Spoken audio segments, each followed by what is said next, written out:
Sports. We are Baltimore. We are Ohio.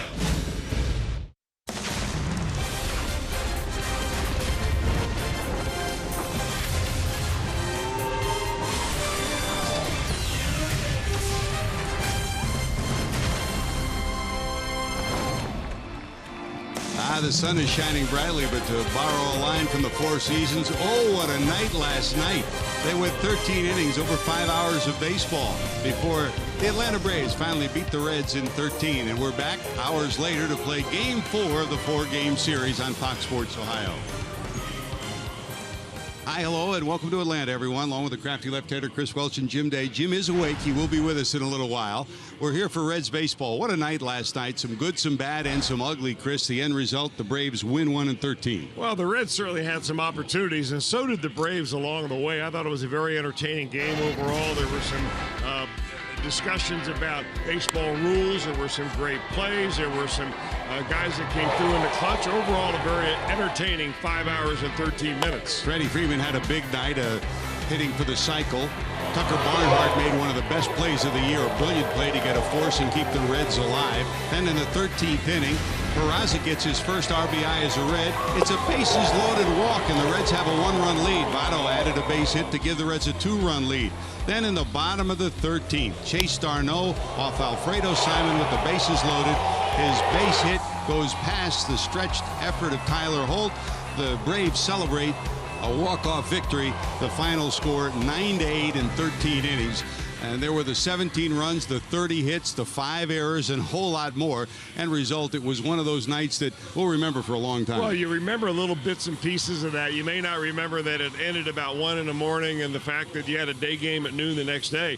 But it was an entertaining game. I think people were talking about all different aspects of it. But you turn the page, you move on to today, because the Reds would certainly like to win their 3rd game in this series. Pitching matchup today, and Chris, you've been there before. When you lose a game like that, you empty your bullpen. Pressure's on Dan Straley today. Pressure's on Whistler today. Well, Straley's been somewhat of a real big surprise. I mean, after all, the Reds picked him up on April Fool's Day after he was cut loose by the San Diego Padres, and he's turned himself into the Reds' most consistent starter. His last 2 starts, his earned run average is under 2. He's not walking a lot of batters. He's a guy that just kind of gets it. Good curveball, good changeup. He moves the ball around the zone. I think Dan Straley's been a remarkable addition to this pitching staff, and I'm looking to see him pitch a really deep ball game today and eat up some innings. That's the last 2 games for Dan Straley. For the young Matt Whistler, his last 2 starts, a little bit different. He's been some good, some bad, but this is a young man that the Braves are very high on. Well, he's the number 2 prospect on this pitching staff right now. I should say the 2nd starter on the staff behind Tehran. He's got a very powerful arm, a good slider. He just has not figured out yet how to change speeds and get the hitters off his fastball. But when he is on, he's a tough challenge. Coming up next, it's the Reds against the Braves. The Reds try to take another series. They lead in this one 2-1 as we go to the 4th game of the series. JD will join us after these messages on Fox Sports Ohio.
by Chevy. Check out their award-winning lineup only at your Tri-State Chevy dealer. By Cincinnati USA Regional Tourism Network. Stay close to CincinnatiUSA.com. And by Skyline Chili. Feeling good? It's Skyline time. In today's game, once again, we're participating in the Home Run Challenge to benefit prostate cancer research. So far, after 3 days this week, $1,260,000 has been raised. You can make a pledge by going to homerunchallenge.org. And for every home run hit, we'll add to that total. Freddie Freeman added to that total last night, hitting for the cycle in an extra inning game for the Braves, and he has been pretty much almost a lone power source for the Braves here at Turner Field. After last night's home run, he's got 7 home runs here at home, and the rest of the team, well, they have just 8. So he himself has almost equaled the rest of his teammates. Freddie Freeman hitting right in the middle of that lineup. He is a guy you certainly have to keep your eye on. He's also part of our economic storylines, the lack of home runs for the Braves this season. They have 28 home runs as a team in 65 games. Now, to put that in perspective, the Baltimore Orioles have 33 home runs just in June. That's 14 games. So there's a power outage right now in that Braves lineup as they try to retool their organization. 4-game set. Series on the line. Reds trying to take 3 out of 4 from the Braves. Up next, George Grant and Chris Welsh with the call on Fox Sports Ohio.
And Chris Welsh along with Jim Day ready for the final game of this series in the Reds' final appearance at Turner Field. They'll move into their brand new ballpark about 20 miles north of downtown Atlanta next year.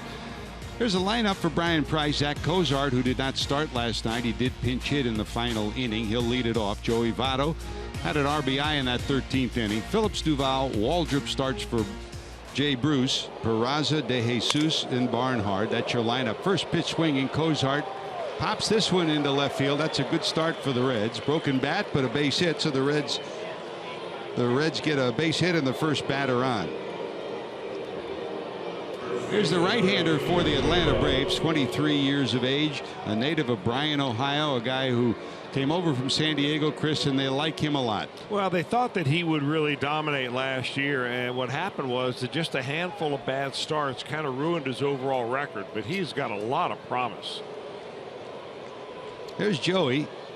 That's wide to Votto. And it's not just a fastball in the low to mid 90s. He averages about 94 on the fastball, but he has an excellent slider. And the results of throwing that slider last year really showed people that this kid has a very high ceiling.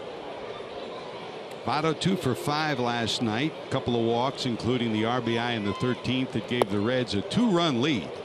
In the 13th, they got a bases loaded walk to Peraza, a base hit by Votto, and it looked like they were heading home for their 3rd victory in the series and their 4th series win of the last 5. But the Braves rallied for 3 in the bottom of the 13th and won it 9-8.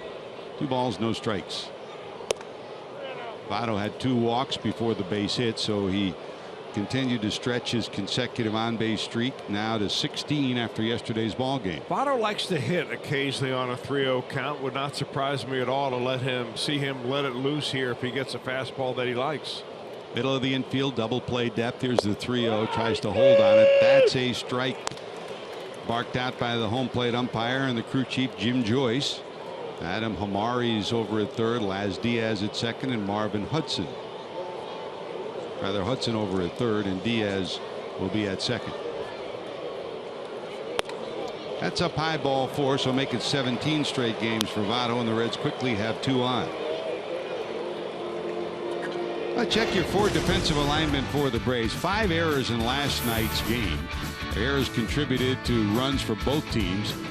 Smith in left, and Ciardi, who had 2 great plays last night in center, and usual Markakis over and right. Garcia, Darno had the game-winning hit last night on the left side. Peterson and Freeman, who had the 4 hits and the hitting for the cycle at first. And Pierzynski, starting his first game since the first game of the series. He had a foul tip go off his shoulder in the on-deck circle. He did not start the last 2 games. He pinch hit last night.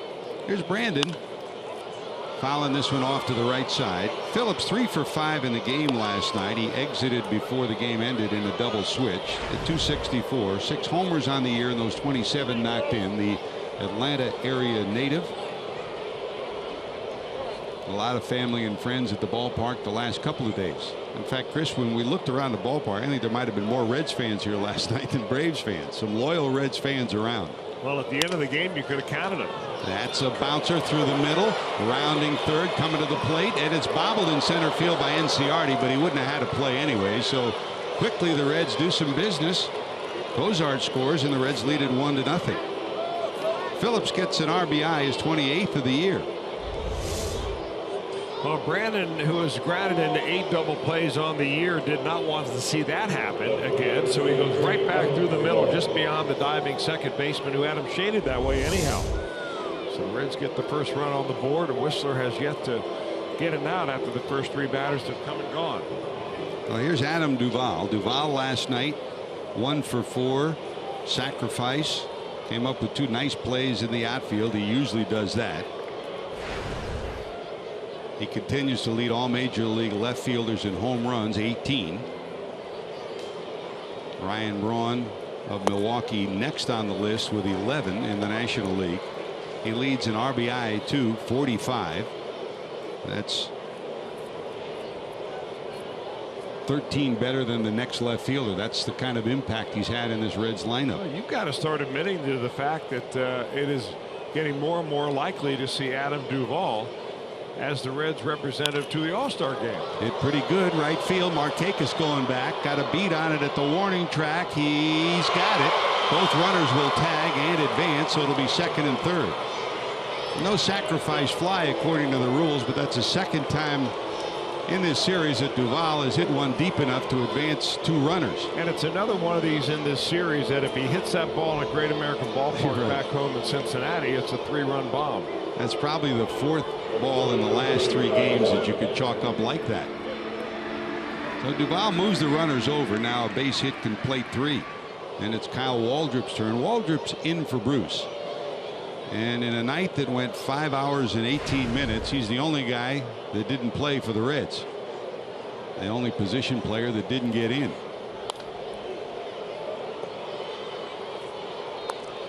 He said, I didn't play, but I was exhausted. I can't imagine the way everybody else was. Well, he's got his mom and dad and family here. They drove up from I'm up in Florida, which is about an 8-hour drive from where they are down the Fort Myers area. And they got to see him hit a double the other day off the right center field wall. Waldrop just called up first week of June. That's up and away. As most young players, Waldrop's a good fastball hitter. He's got a short swing. He's dangerous because he's got some pretty good power. And this is a matchup of a couple of young players who are kind of just now making their way through the major leagues. At Louisville, 4 homers, 17 knocked in, and a 247 average. Here's the 1-1. Down low. Sits coming up. Got his first hit. Got his first run batted in. He'd like to get 2 more sitting out there now. Lotto's over at third. Phillips over at second. Minimum, you want that ball in the outfield to at least score Votto from third. And Braves are giving it to you if you hit a ball on the ground to anybody but the pitcher. Rip, but foul down the right field line. 13,000 on Monday and Tuesday. 14,000 paid last night. In reality, there were probably about 7,000 or 8,000 in the ballpark last night. And amazing, Chris, when we left at 1 o'clock this morning, there was still a whole host of Reds fans and Cal Waldrop's family in that group waiting outside the ballpark. 2 balls, 2 strikes. Folks from Nashville and Memphis and Florida here to root on the Reds, and they hung in there until the 1 o'clock hour of the morning. Even Jim Day stayed. JD, good job. And he's down there by the dugout smoking today, JD. It is hot down there. It is a hot one down here, but a big old hang with them. It's better than when it's raining. Hang with him for a W and another series win. 2 balls, 2 strikes to Waldrop. Hangs in there, fouls it off. Will hang at 2-2. This will be his second career start. Had his first career start against the Braves. And was 1 for 3.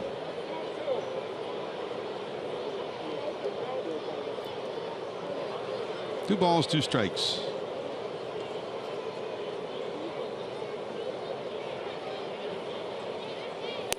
By the way, some news and notes for the Reds. If you weren't with us last night, A.J. Morris had to leave the game.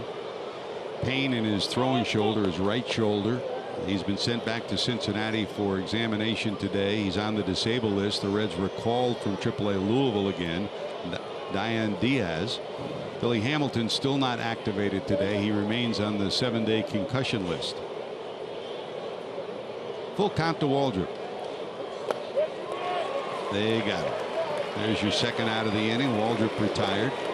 First strikeout for Whistler, and here's Jose Peraza. Peraza started the game at short last night, made 2 very athletic plays, and in that 13th inning picked up his first Reds run batted in. It was a bases loaded walk, gave the Reds a lead in the 13th. He showed us something at short last night, didn't he? Well, he did, and a lot of people who have watched Peraza play along the way have said that he's a little bit better suited to be a second baseman than shortstop, but he made some very good defensive plays from over there.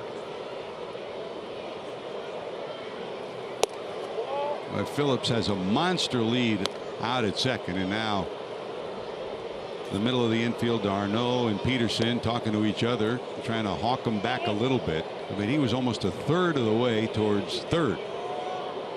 Ball 1 to Peraza.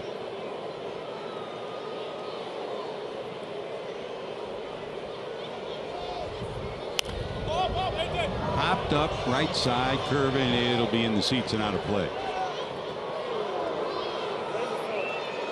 That's like a Brett Boone secondary lead, Chris. I mean, he's taking every inch of a lead that he can get. Well, you've got nobody there to hold him on, and quite frankly, it really doesn't matter because a base hit is probably going to score him anyway with 2 outs.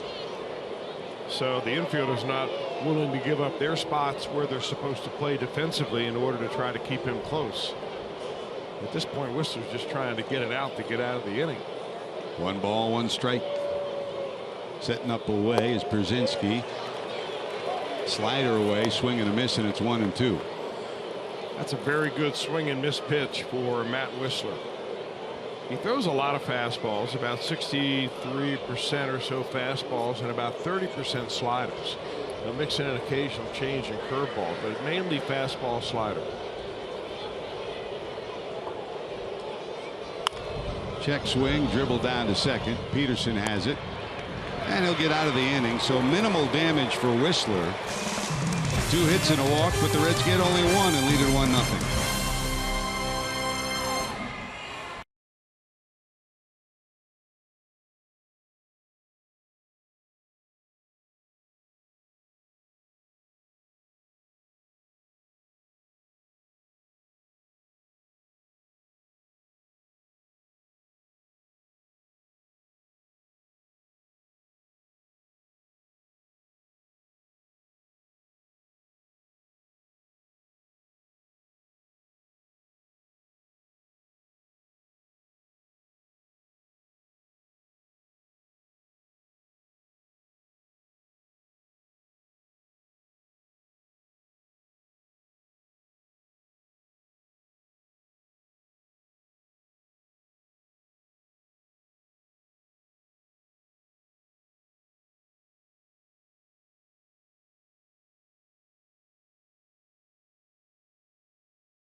'40-year veteran member of the Braves organization, called up from Gwinnett, the AAA franchise, to manage this club when Freddie Gonzalez was relieved of his duties last month.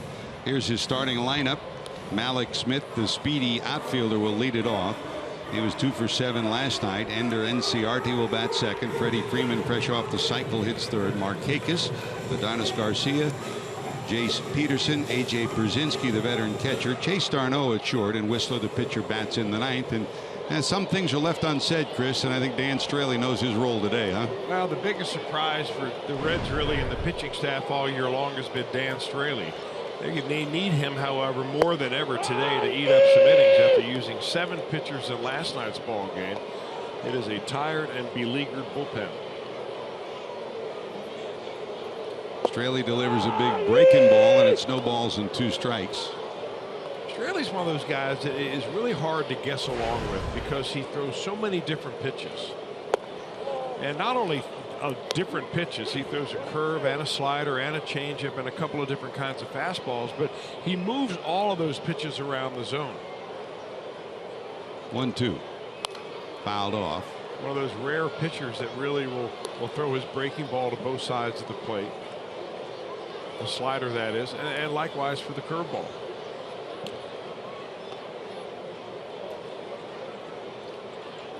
Anthony DeSclafani started last night, 2 2/3 innings, 5 hits, 4 runs. Did he go? Yes, he did.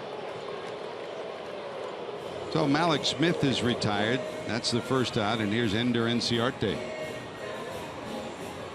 Today's IGS bringing the Energy's numbers. Lowest average against left-handed hitters in the National League, and there are a bunch of them in this lineup. Straley's on that list, and I guess he's in pretty good company, Chris, when you got a Kershaw and an Arrieta on that list. Well, you know, the interesting thing, Kershaw, obviously you're going to see that because of his left-handed dominance anyway, but Jake Arrieta, Straley, Anderson, these guys that have very good changeups, and the changeup out of a right-handed pitcher is the pitch that's the most effective in neutralizing left-handed hitters.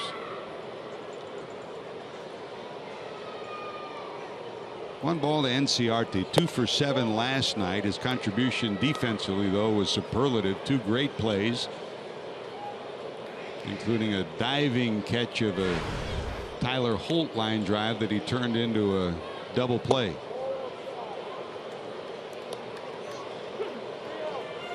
It's a solid outfield. There aren't many strengths to this Atlanta club as they rebuild, but defensively, Malik Smith and Enciarte solid defensively.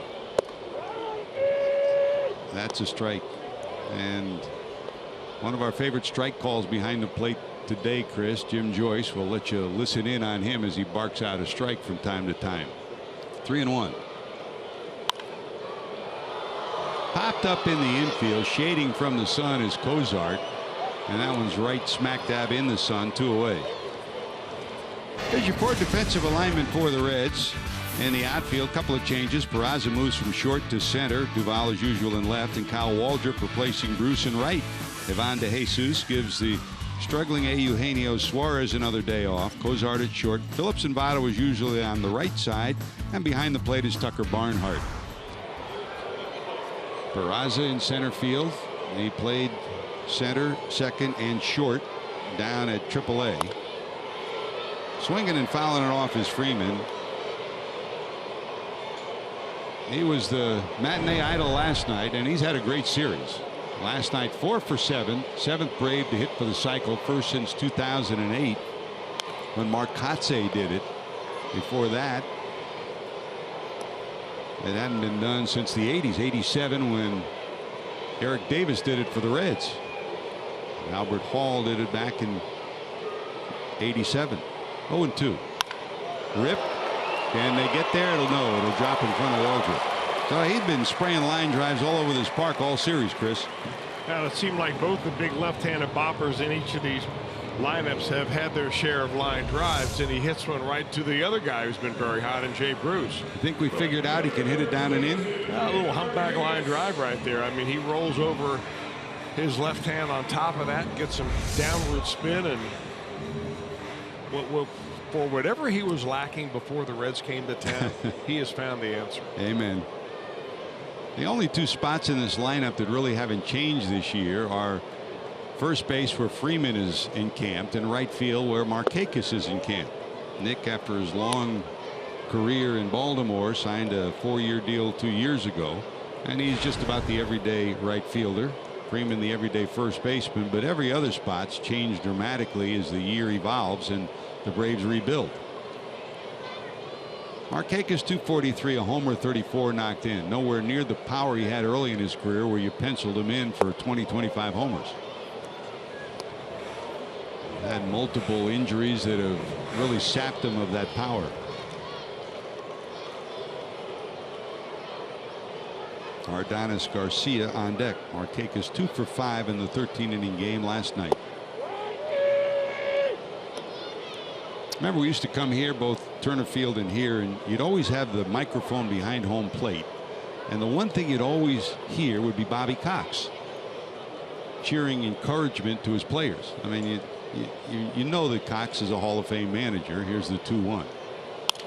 This one sliced into center field. Peraza, late break, but he comes in to handle it.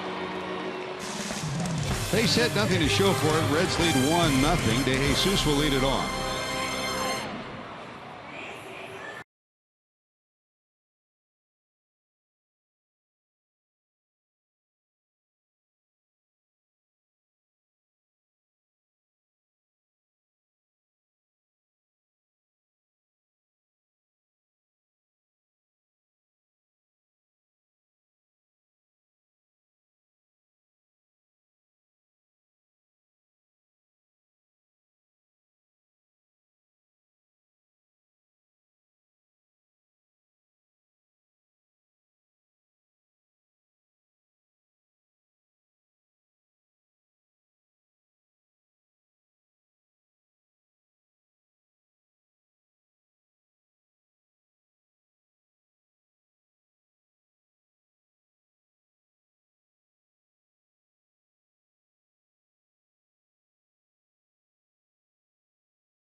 the early lead here, trying to win a series 3 out of 4 against the Braves. Let's check out today's Steel Power Tool performers. This is the final game for the Reds ever at Turner Field, so let's look in on the all-time leaders offensively. Home runs, Adam Dunn hit 5 of them here. He also leads in RBI, 23. Brandon Phillips, the Atlanta native, most hits, 35. Bronson Arroyo with 3 wins. And look at Danny Graves' career ERA at Turner Field, 0.90. JD, we talked about last night's 13-inning game up here, 5 hours and 18 minutes, 498 pitches thrown. Here's Whistler delivering to Ivan De Jesus Jr. Take us through the game as it unfolded by that dugout, the roller coaster ride of emotion from the Reds. It was really something, and particularly in the 11th inning. There's not many times that you see a major league dugout nowadays. It's kind of like a high school dugout. But when the Reds got out of that 11th inning after that bases loaded no out situation, it was truly like a high school celebration in the dugout. Chris, you and I have been doing games a long time, and it's the first time I had ever done a game where the back-to-back days the club had, and here's a swing and a fly ball into center field. Enciarte's there, and Ivan De Jesus, who had a career high tying 3 RBI last night, retired first out of the second. Now once but twice in 2 days the Reds have bases loaded, nobody out, and they find a way to get out of it.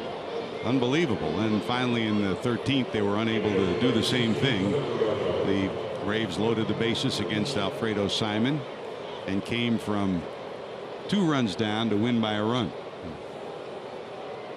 Happened 3 times in a week to the Braves. Here's Tucker. And I think when the year is over and I look back on this year, I know one of the plays that I'll just always have a smile about was the play that Tucker Barnhart made last night, going out onto the grass with the bases loaded, fielding a ball and coming back and beating Freeman to the plate for a force play. That was remarkable. 1 ball, 1 strike.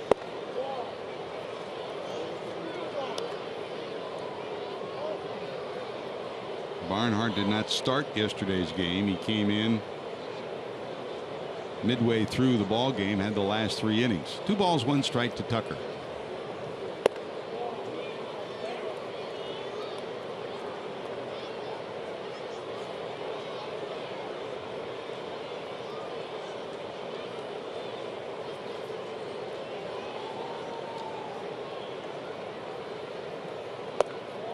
All 4. Reds had a walk in the first, helped to parlay that in their 1-0 lead, and here's a 1-out walk, and here comes Straley. Well, you mentioned, George, that Matt Whistler is an Ohio guy. He is from Bryan, Ohio, and if you don't know what Bryan, Ohio is, even if you live in Cincinnati, don't feel bad, because it's about as far from Cincinnati as you can get. It's in the very northwest corner of the state, right up near the Michigan border, not too far from Toledo. Very small town of about 8,500.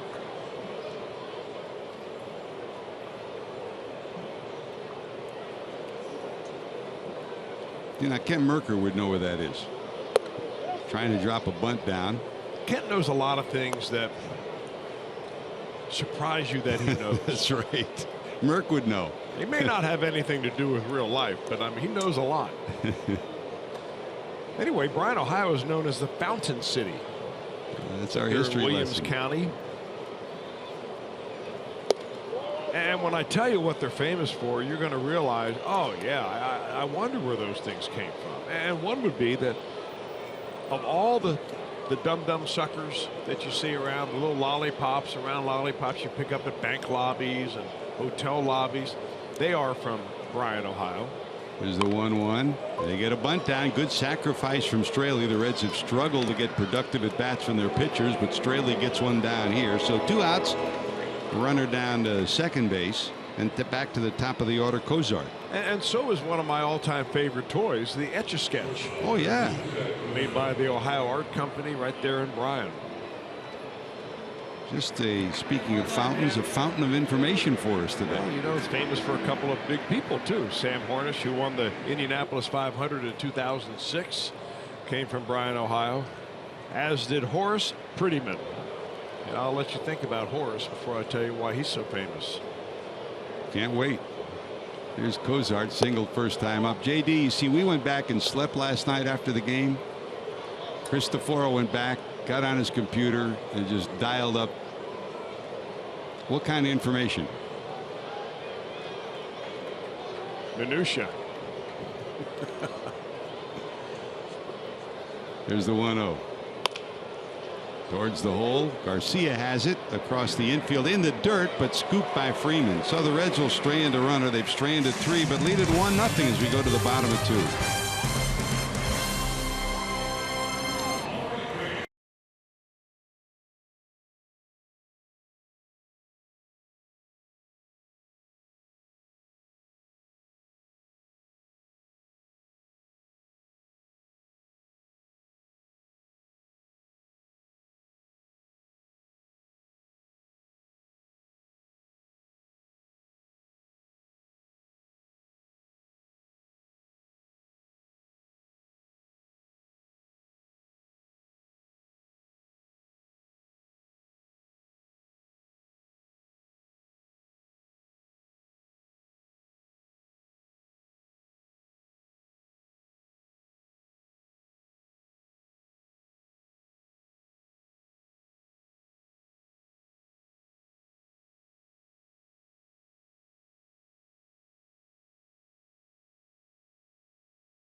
Calendars, enjoying all of us in celebrating the legendary career of number 14 Pete Rose during the Reds Hall of Fame induction weekend, June the 24th through the 26th.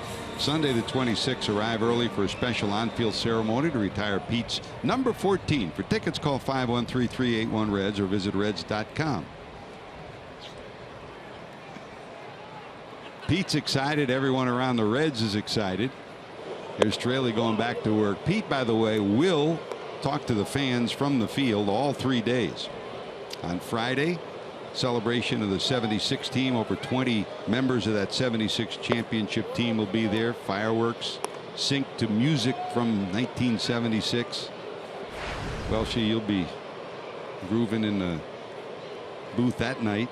Saturday, pre-game activities. 20 Hall of Famers plus the 76 guys will be there. And then on Sunday, the retirement of number 14. Barry Larkin, of course, Hall of Famer, will be there. Tony Perez, Johnny Bench, Davey Concepcion. Boy, it's going to be special. So I hope you join us at the ballpark by the river. There's Garcia, 256, 3 homers. 2 balls, 2 strikes. Great spot. Strikeout number 2 for Straley.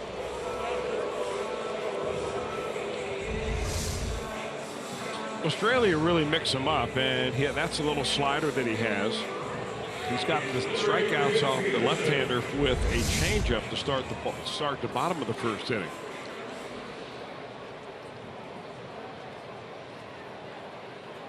In the top 10 in that category all year, now number 6 in the National League. I mean, really, who saw this coming out of Dan Straley? Certainly not the Astros, who waived him off their roster at the very end of spring training right around the 1st of April. That's when the Reds picked him up. He had actually been traded from Houston to the Padres just 3 days before that move by the Padres when he wasn't going to make their team. And now you look at what he's done. He's had 11 starts on the year. Straley has 7 of those starts have gone for quality starts. He's got a batting average of 199 against. Just backing it up and having a terrific year. He's always believed in himself, and we just played Oakland. Of course, he came up in the Oakland organization. The Reds have a link to Louisville where you're back and forth so often, especially this year. And he was in Sacramento, went back and forth multiple times over a 2-year period before having a pretty good rookie year. And Kurt Young, the pitching coach there now, who spent his whole career either as a player or a coach in the minor leagues or the major league pitching coach. I mean, he respects what Straley's done. He said he's worked to be the best that he could be. He's worked to get better each year, and the Reds are getting the benefit of that this year. Well, what happens when a guy like Dan Straley, who tops out about 88 to 90, 91 miles an hour, when he gets hit, the first thing that scouts write down is that he's short on stuff. When a guy goes out there and he's throwing 97 miles an hour and he gets hit, you write down it was a bad day. So the guy that throws 97 will get 10 chances to every one that a pitcher like Straley has. But as you see what the numbers that he's compiled this year, I mean, he's not doing it with smoke and mirrors. He's doing it with good pitching, getting hitters off stride, upsetting their timing, and hitting his spots. Full count, 3-2, fouled off. And we've all had the chance to talk to him. I mean, one conversation with him about pitching, and JD, you've been there from day one when he joined the club the first week of the year. I mean, he's engaging and he's intelligent about the art of pitching. He is one of the most thoughtful pitchers I've ever been around, and he said a lot of guys that run out of options, sometimes that can spell the end of their big league career because they just never make it back once they're waived. He said that running out of options and getting waived was the biggest blessing of his baseball career. His situation he's in right now, he says, is perfect for him. There's that changeup again, Chris.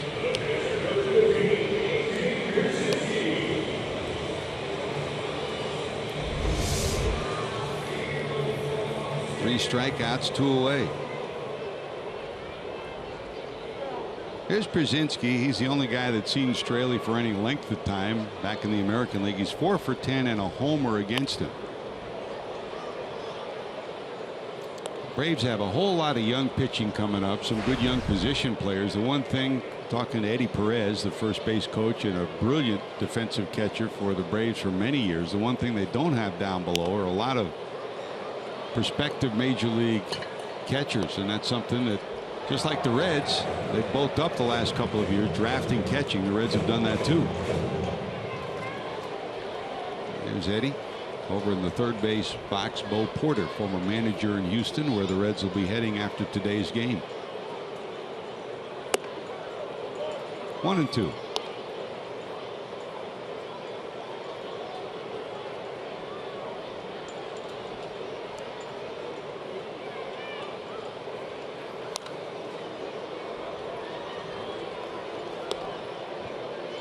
Chase Darno on deck, hitting in the 8th spot. Straley trying to close the door in the second inning.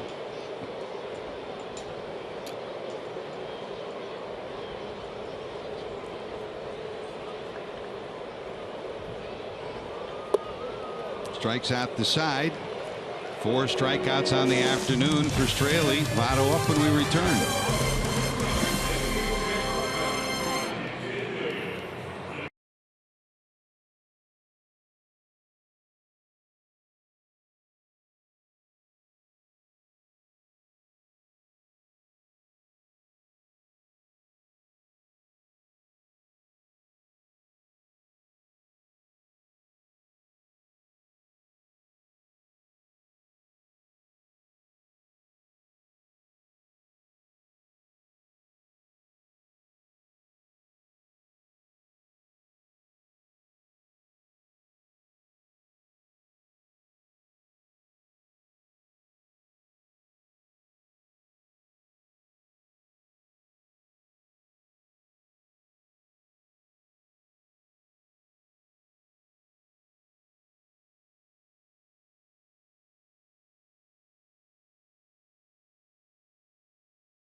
Currently going on at Oakland. Don't forget to see the players, the course, and major championship history at the U.S. Senior Open. That's coming up in Columbus starting August the 8th. For information and to purchase tickets, go to 2016 USSeniorOpen.com. Hey, some rain at the U.S. Open today, huh, Chris? I didn't know what the forecast is there yet. Scattered showers. They should be able to play through it, but it will be an issue for today. Then it's supposed to clear out in Pennsylvania. Here's Joey, Phillips, and Duvall to follow. Votto second in the lineup. Walked in the first. Cozart single. Votto walked. Phillips singled in. The Reds run. Cincinnati 1-0. Line drive right center field. That's a base hit. Votto on base twice. Reds get the leadoff hitter on, and here's Brandon. Now Votto gets a first pitch curveball. It looks like an off-speed pitch in the 70s, and not really all that bad of a pitch. You see the depth on that pitch, straight over the top. Whistler throws it, but Votto just kind of sees it, puts the wood to it, doesn't try to overswing on it, and lays a base hit into center field. Brandon's hit to center field, plated the Reds run in the first.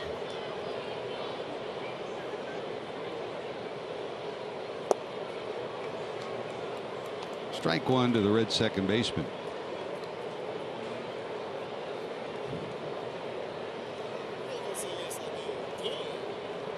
You saw the list with Adam Dunn having more homers than any other Red here at Turner Field.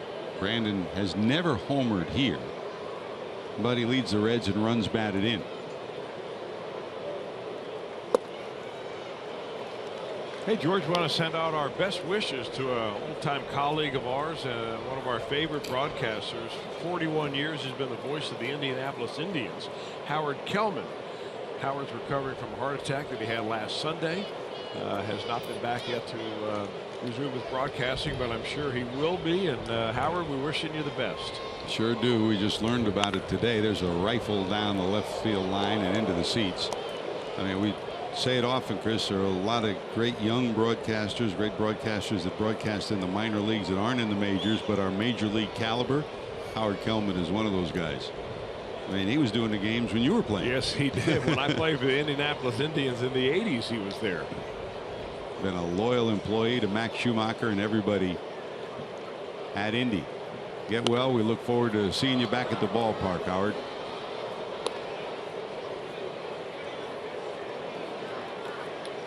And still some of the players that are on the Reds team that either played Indianapolis. Blake Wood's one of them, played there last year, and Blake sends his regards to Howard, and Howard always wants to check up, see how Blake's doing, and it's been that way over the years. Of course, at one time the Reds AAA affiliation was in Indianapolis.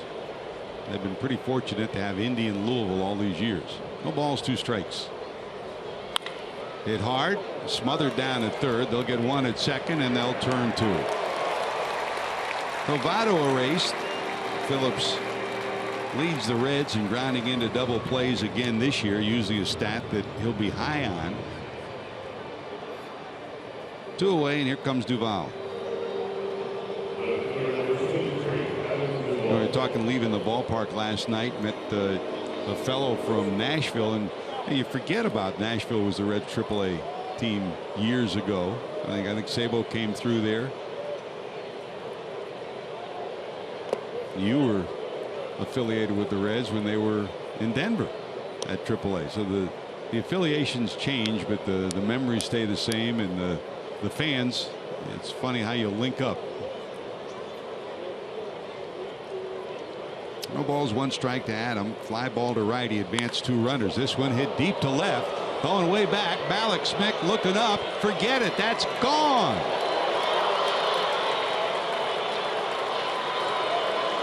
Like a 9-iron shot into the left field seats. Duvall continues to lead all left fielders in Major League Baseball with homers. This is number 19.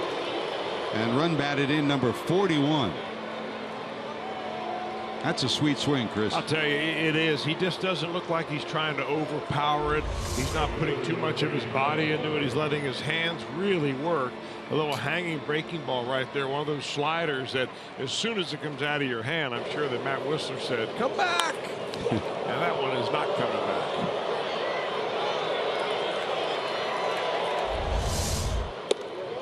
So 2-0 Reds, and here's Waldrop, who struck out in the first. Home run leaders in the National League. Nolan Arenado, who hit one just yesterday with 20. He's now one behind him.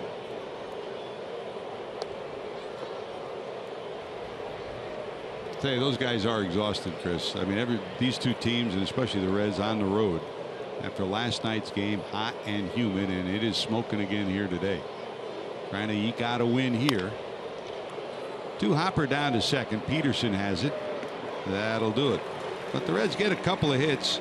The big one, a big swing from Adam Duvall, his 19th homer. Reds lead it 2-0.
Would you follow me? Would you follow me home? Would you follow me? That is indeed Chase Darno, who's at the plate right now. He is as much into music as he is baseball. The Chase Darno Band played at Bonnaroo on an off day for the Braves. And music's in his family as he rips one down the left field line. His mom was an opera singer, and when she would drive him to practice, they would sing Phantom of the Opera tunes. But the apple apparently fell a little far from the tree because that is alternative bluegrass. Chase Darno getting it done. Thanks, JD. Well, he picked up right where he left off last night. It was Darno's base hit in the 13th inning that proved to be the deciding hit that plated the winning run. And he starts off with a double here in the third. So he's sitting at third. Whistler trying to bunt. They got to play at third, and they'll opt for the out. Straley turned and decided not to risk it, and he took the sure out. So it goes as a sacrifice for Whistler. And a runner at third with one out. You make this decision as a pitcher really before you check where the runner is. You just have a little timer in your mind. How long does it take you to get to the ball? How far along do you think the runner is? Even though he gives a look to third base, I think he had made his mind up to go to first no matter what. But had he fielded, spun, and thrown to third base, they would have had him by a long shot. You saw Tucker Barnhart probably yelling too. We couldn't hear it, but he was pointing to first, so he was probably yelling at the same time to Straley, first, first, first. And that's where they got the out. So they'll keep the third baseman Ivan De Jesus Jr. even with the bag with Malik Smith at the plate. Smith bounced out. Votto will take the out at first, and they won't get there.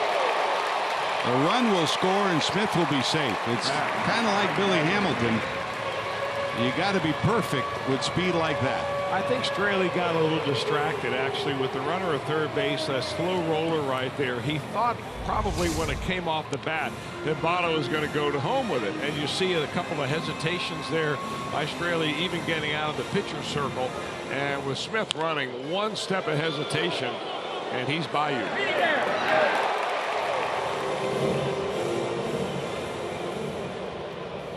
So Smith is on at first. The run scores and the Reds lead now 2-1. And here's Inciarte, who flied out first time up.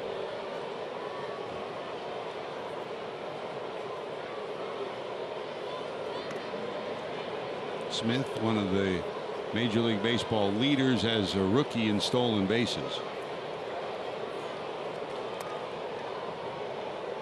Good speed, good base runner.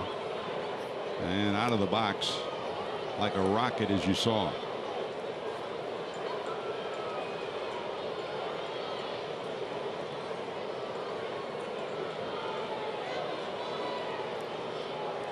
Runner not going. Pitch up high for a ball.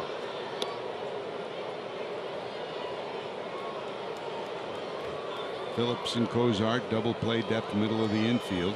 Inciarte good speed too.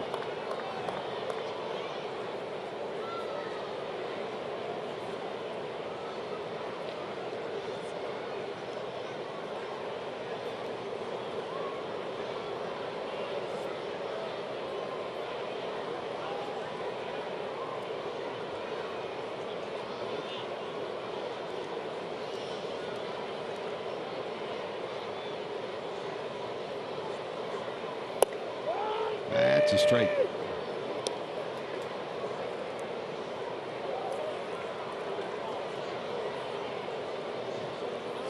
Ryan Price, after last night's lengthy game, a lot of pitches and a lot of pitchers used. He joined us late. Had to make another call up today. A.J. Morris on the disabled list. Diane Diaz called up from AAA. Pitch out, nothing going. So now it's 2-1. After the pitch out, will Malik Smith be running here?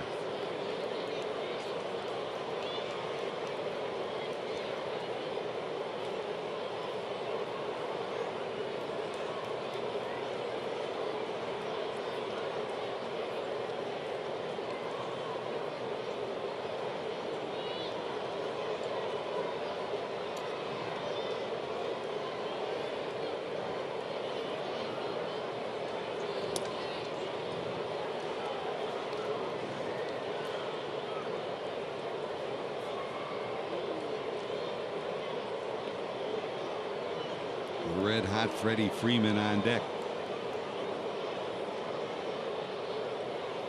Runner not going. Popped up left side. Cozart. Short left field will haul it in. There's your second out of the inning. Good pitch from Straley. And here comes Freeman.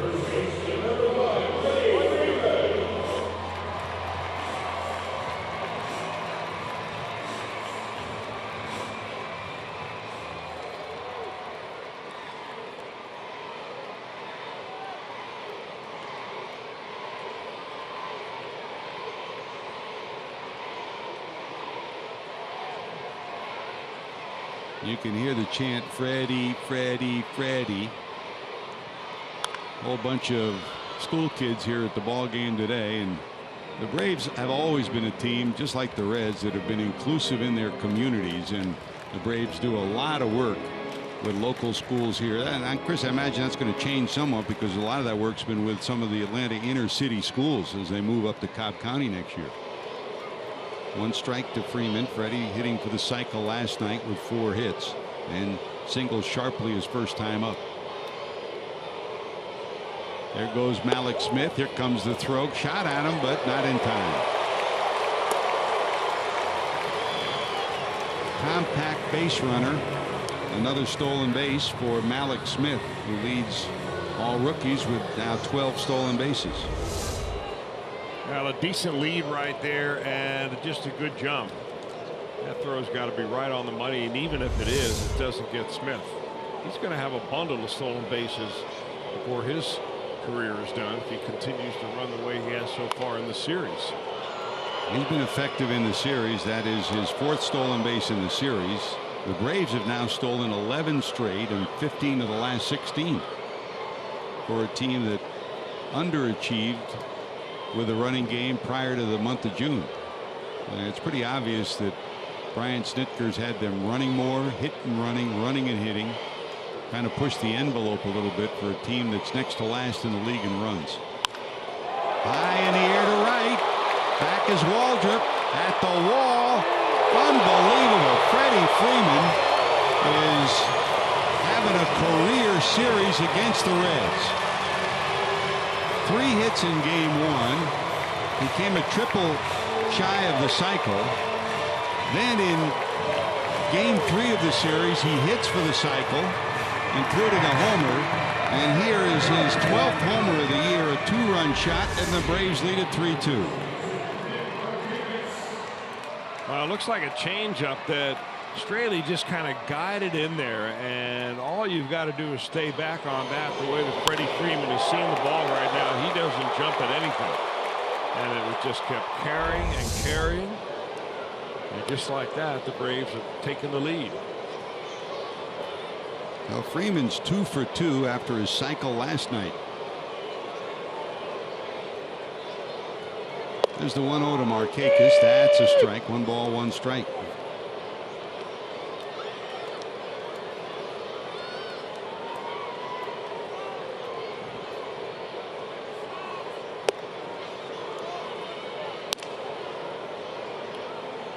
Two and 1.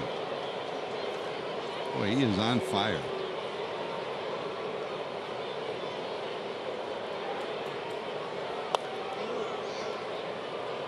Two. It was almost like a 2-strike protection swing on a 2-1 pitch. When he gets hot, he can carry a club. He's been doing it before. With the exception of that injury-marred wrist and hand injury he had, he'll give you 150, 155 games a year. Everyday player. And on a club that's rebuilding, he's under contract till 2021.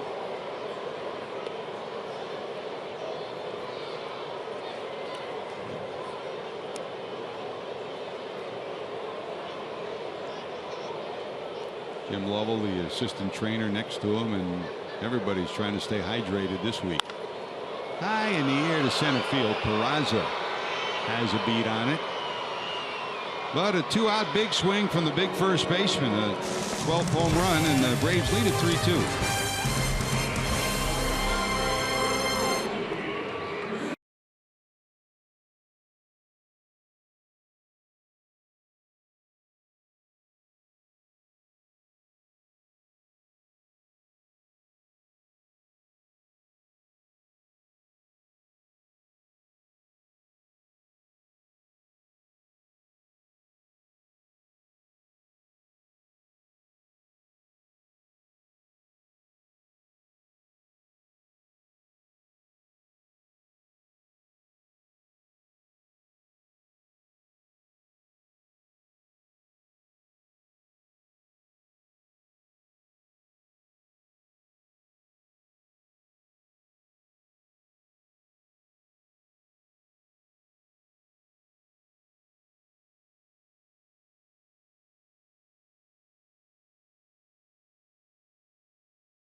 2016 Esurance MLB All-Star Game ballot is here. Head to Reds.com to choose your All-Star Game worthy stars. Send them to the MLB All-Star Game presented by MasterCard July 12th in San Diego. Vote today, vote tomorrow. Vote Reds.com/vote.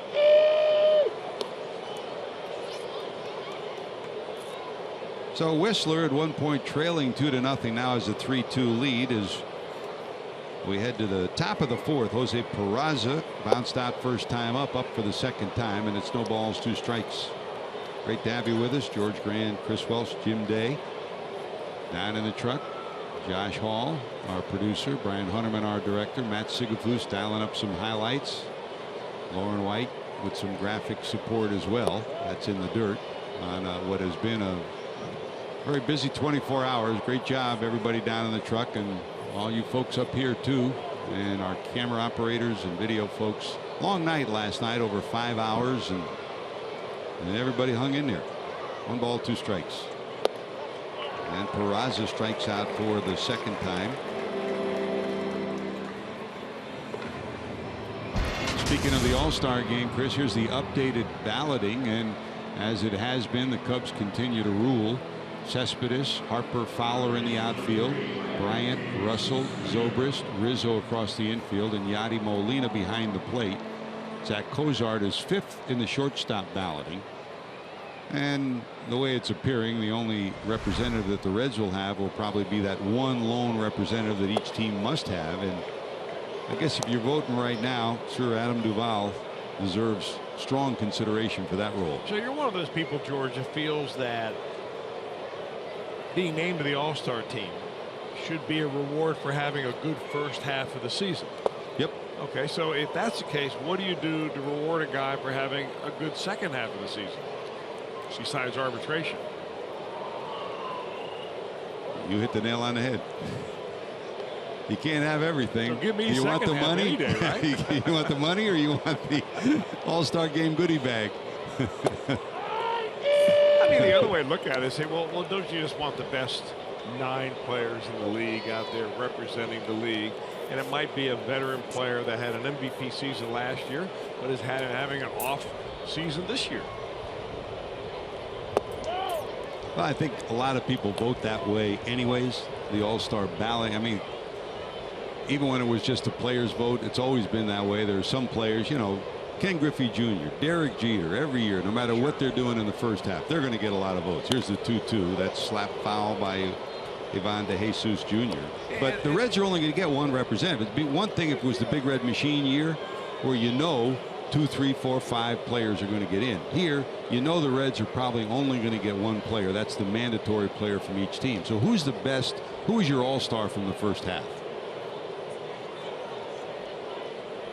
2 balls, 2 strikes. Well, I mean, if you're going to pick it on merit, you would probably pick Adam Duvall or Zach Cozart. Yep. Both of them have gotten off the tremendous first half starts. And well, you wonder, though, I mean, neither of them are going to get a lot of votes. I mean, if you're sitting in Houston, Texas, or in Seattle, Washington, chances are you're not writing in or punching out the name Adam Duvall. 2-2, rifle back through the middle. Ivan De Jesus Jr. gets a base hit. Reds have 1 on and 1 out here in the 4th. Got to put Jay Bruce in that mix as well. Sure.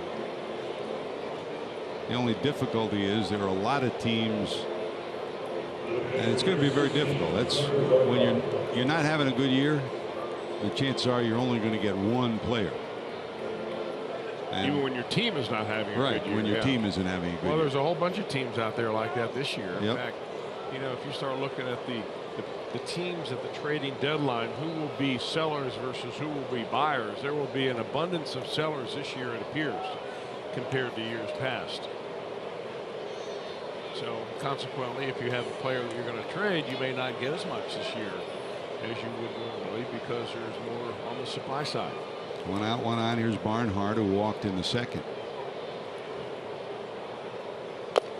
Fouled at the plate, strike 1. I've been waiting my whole career to finally use that Econ 101 supply and demand stuff. Is that the course that Robin Roberts told you the teacher was fond of baseball players?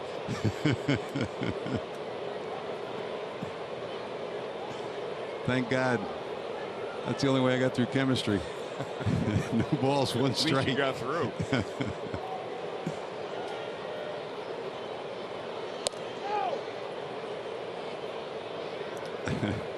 It helps to have good friends in high places. Now, one of the best stories, Tom Seaver, when he left college, signed with the Mets, still was short of credits, and he had a geography and geology course. Here's a 1-ball, 1-strike delivery from a renowned professor in college, and he needed to come up with some kind of a project where he could get the final credits he needed to graduate. So what he did was he put together a package, and he evaluated all the dirt on all the mounds in the National League, where it came from, what its composition was. Pretty good. High friends in high places. Great visiting with Don Sutton, the Hall of Famer. And at Cooperstown every year, one of the joys of being up in Cooperstown was Don Sutton, Tom Seaver, Steve Carlton, Bob Boone. They have a wine table. Carlton Fisk, they'd always get together. And I'm talking about not the wine that you and I would get. I'm talking about $5,000 bottle wine. Ooh. 2 balls, 2 strikes. Now Seaver, of course, has his own vineyard. Barnhart fouls it off. Well, that doesn't cost him $5,000. No, but I mean, they'll buy a bottle of wine like that and bring it to the dinner. You can't. You and I. We don't get invited. No, we don't get invited. Okay. I'm kind of used to that anyway. Maybe the funniest year was the year that they invited Joe Morgan, and I'm walking through downtown Cooperstown, and here's Joe going to the local Walgreens getting a bottle of wine to bring. But that's Joe. He said, this is good enough for me. Well, you know, he does live up in Northern California, Joe does, so maybe he just brought his own label. What did we have? Red Mountain? You peel off a little thing on the back and you stick it right on the bottle, and hey, maybe they'll never know. 2 balls, 2 strikes.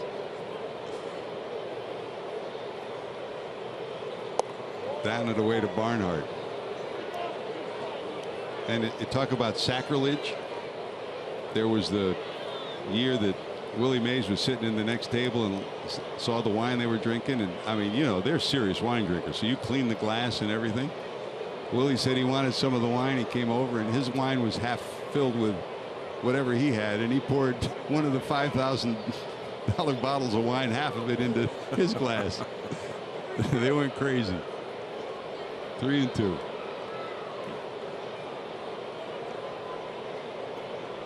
De Jesus off first. See if he's running on the 3-2 with 1 out. He is. Swing and a miss. The throw down to second in the dirt, and safe at second will be Ivan De Jesus Jr. Barnhart retired.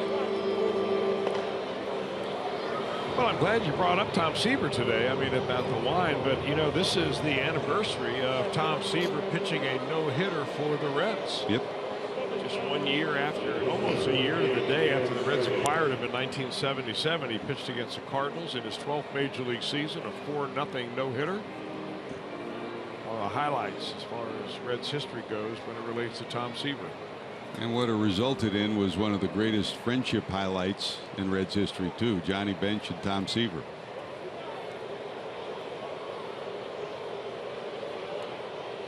One of the darkest days in Mets history, and one of the memorable days in Reds history when he joined Cincinnati.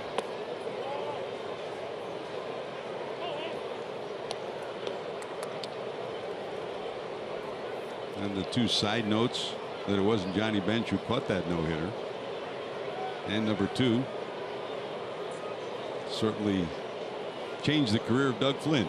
That was a straight up deal, wasn't it? Mm-hmm. Flynn for Seaver. To hear Doug Flynn tell it. We'll always say that. No, we'll leave it the way it is. We'll leave it the way he tells the story. Here's Roger McDowell, speaking of Cincinnati, the Coleraine High School graduate, out to talk to his young right-hander. Not liking what he's seeing here with 2 outs in the 4th. Sitting on 66 pitches is Whistler. I'll make sure he's okay.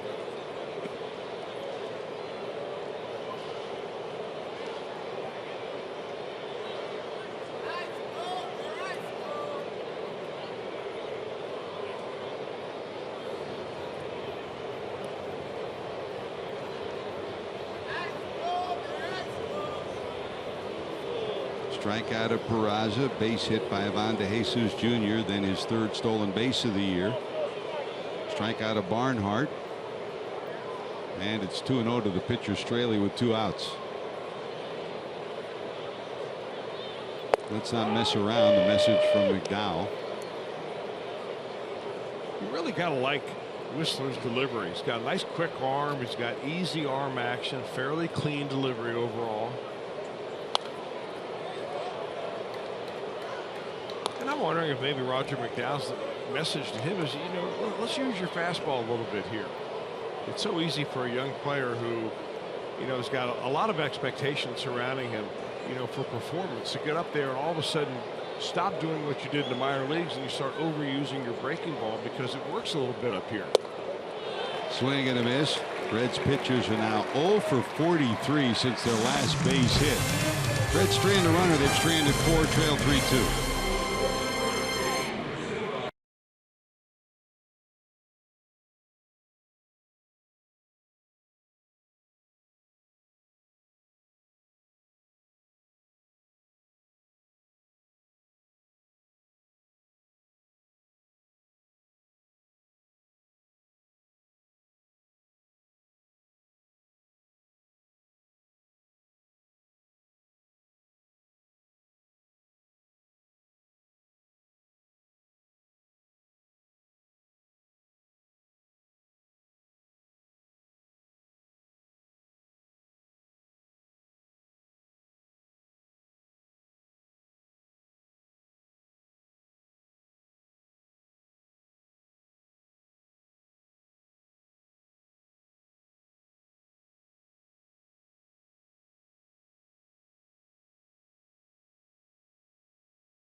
Fox.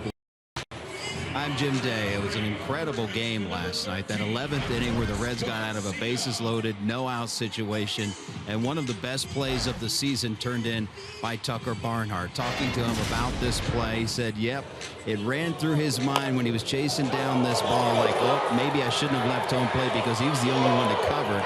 Then he saw the runner coming and knew his only play was to get in there and get the force diving in to get the base. He says even though it was a loss, it will go down as one of the highlight plays of his career. A terrific play by Tucker Barnhart. Just a baseball player. Give you 9 of those, huh, Chris? Every night. All day and all night. So Australia back on the mound. Reds trailing 3-2. Adonis Garcia hitting 5th in the order. He struck out first time up. Australia has 4 strikeouts. Gave up a run-scoring single and a 2-run home run. Fly ball to right. Waldrop over at the warning track. He'll haul it in. Garcia's retired. One away here in the bottom of 4. And here's Jace Peterson. 55 pitches through 3 for Straley, while Whistler sitting on 69 pitches and 4 strikeouts through his first 4. Reds head out of town following today's game. There's a bouncer right past the shortstop Cozart into center, and Peterson 1 for 2 after striking out first time up. Reds will be in Houston tomorrow. John Lamb against Lance McCullers. Saturday, the starting pitcher still to be announced by the Reds against Dallas Keuchel. And Sunday, it's Brandon Finnegan against Mike Fiers. Been a while since Reds have been to Houston. Chris, you'll get a chance to see some good friends there. We always really like going to Houston. Great ballpark, wonderful folks that work there, very, very friendly. And no matter how hot it is outside, you know you're going to play baseball inside in the comfort of that retractable dome. Really beautiful ballpark. And you know you're going to get fried chicken in the lunchroom. Well, that's Cowboy specialty. But I don't think anybody does it up quite the way they do it in Houston. And get to see former Reds broadcaster Billy Brown, who's been there for so many years. Great guy. Here's A.J. Pierzynski, struck out first time up.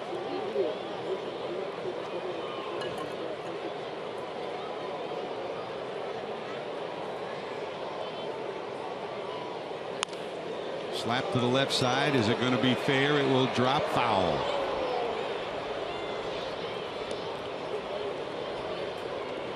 It's been almost even Steven between Flowers and Pierzynski catching for the Braves coming into this series. Pierzynski missed the last two with the injured shoulder, but that's the way it'll stay for a while. And just a reminder, as you enjoy a cold one today, what a day for it. Look forward to Miller time later in today's game. Brought to you by Miller Lite.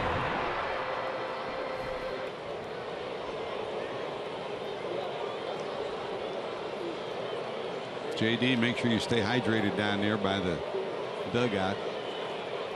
1 ball, 1 strike. Always great to come here too, Chris. We're blessed to have the Stowe family, Bernie, now Rick and Mark, and here John Holland and Fred Stone have been here forever. 48 years for John Holland. First at Fulton County Stadium, now here, and he'll go north with him, but he takes care of everybody. The players, the broadcasters, always there to ask you, do you need something, do you want something?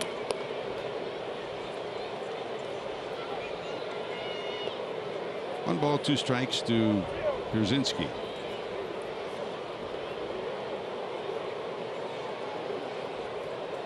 "40 years of age now.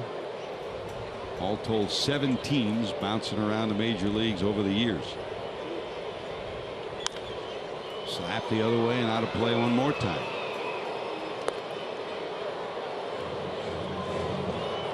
Up and down years offensively, but a durable guy. I mean, you always would pencil him in for 100 or more games behind the plate. At one point, 13 straight years of that, and that's for guys like Johnny Bench and Bill Dickey, Brad Ausmus, to be that durable over a long period of time.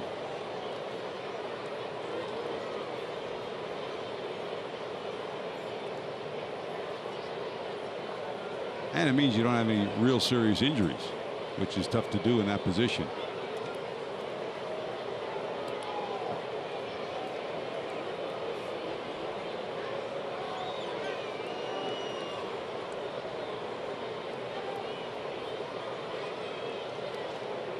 That's the 5th throw over with Peterson at first.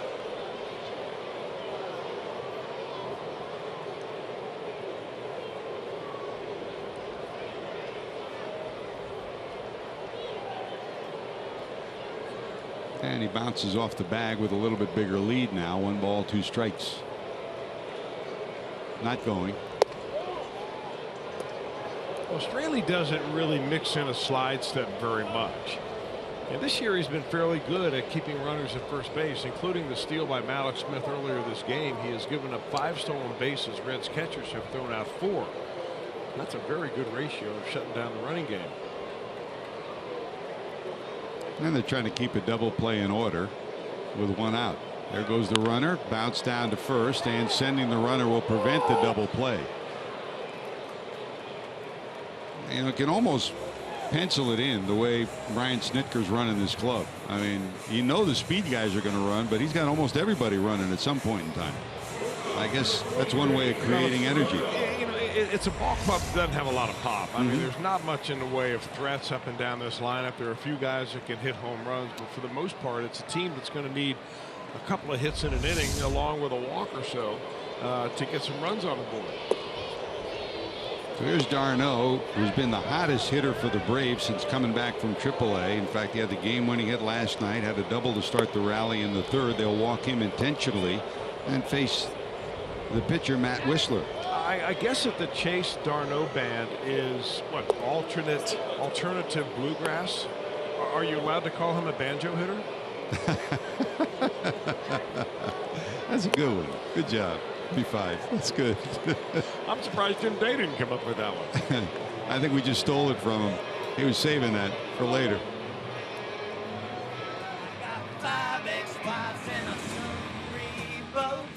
Yeah, that's alternative, all right.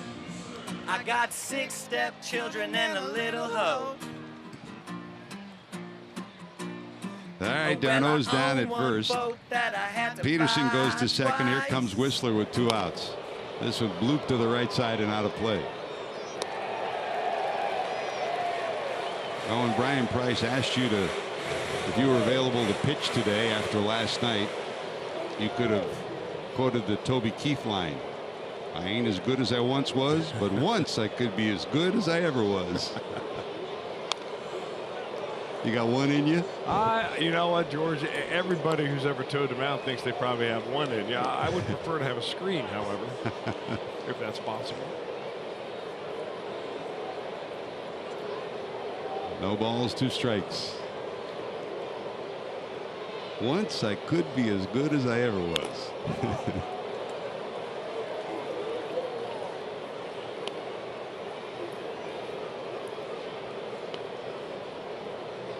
0-2 still. First and second for the Braves, who lead at 3-2 here in the 4th.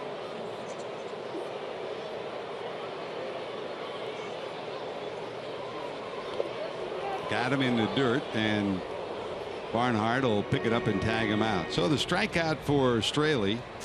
That's his 5th. Reds still trail by 1 as we go to the 5th.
Presented by authority of the Cincinnati Reds, it may not be reproduced or retransmitted in any form, and the accounts and descriptions of this game may not be disseminated without the express written consent of the Cincinnati Reds.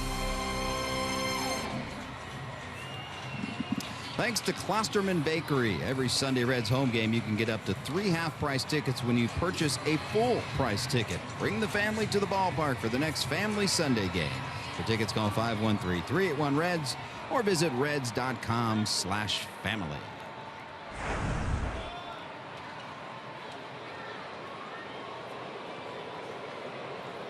Here's Zach Cozart to lead it off. Cozart singled in the first and scored on a base hit by Phillips later in the inning. Bounced to third to end the second. Followed by Votto and Brandon Phillips. 3 runs, 5 hits for the Braves. 2 runs, 5 hits for the Reds.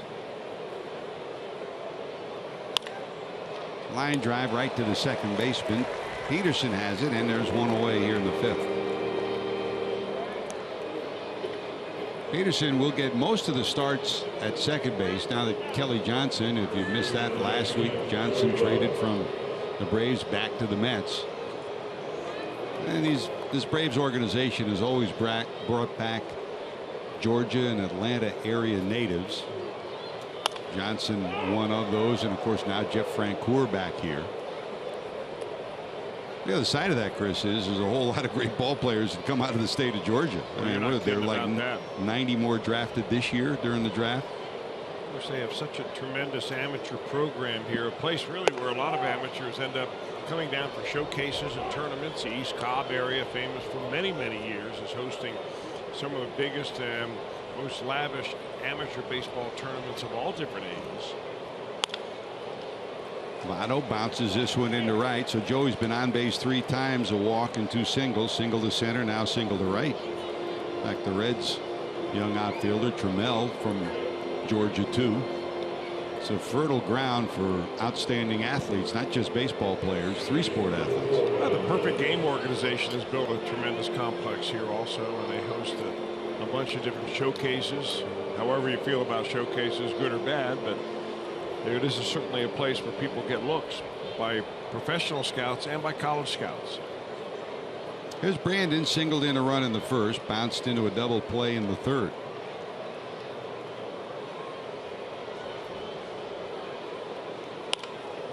In the air to center field, and Ciarti there. Got it 2 away.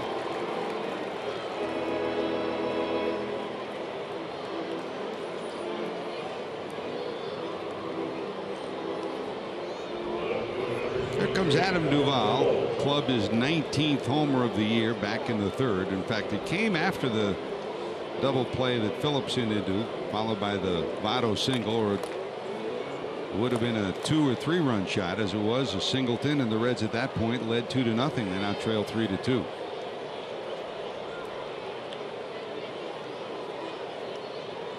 We always talked about, you know, Mobile, Alabama, the home of Henry Aaron, where all the home runs came from. You know, Willie McCovey and the Aaron brothers. Frank Thomas, the all-time home run hitter from Columbus, Georgia, here in Georgia. And also from Columbus, Tim Hudson, another good pitcher who pitched here in Atlanta.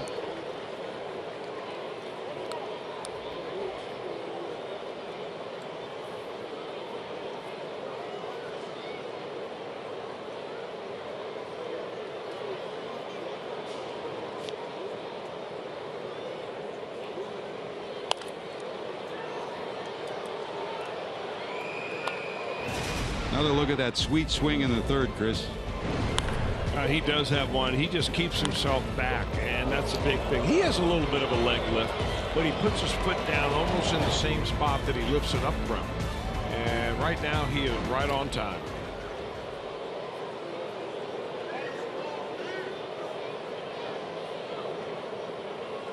One, 2 wide, 2 balls and 2 strikes.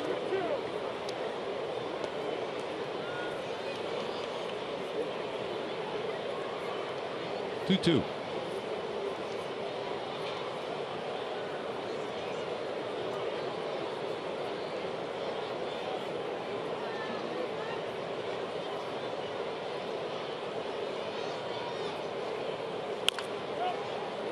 Down the third, past Billy Hatcher. As usual, Hatcher in the third base coach's box, and Freddie Benavides down at first for the Reds.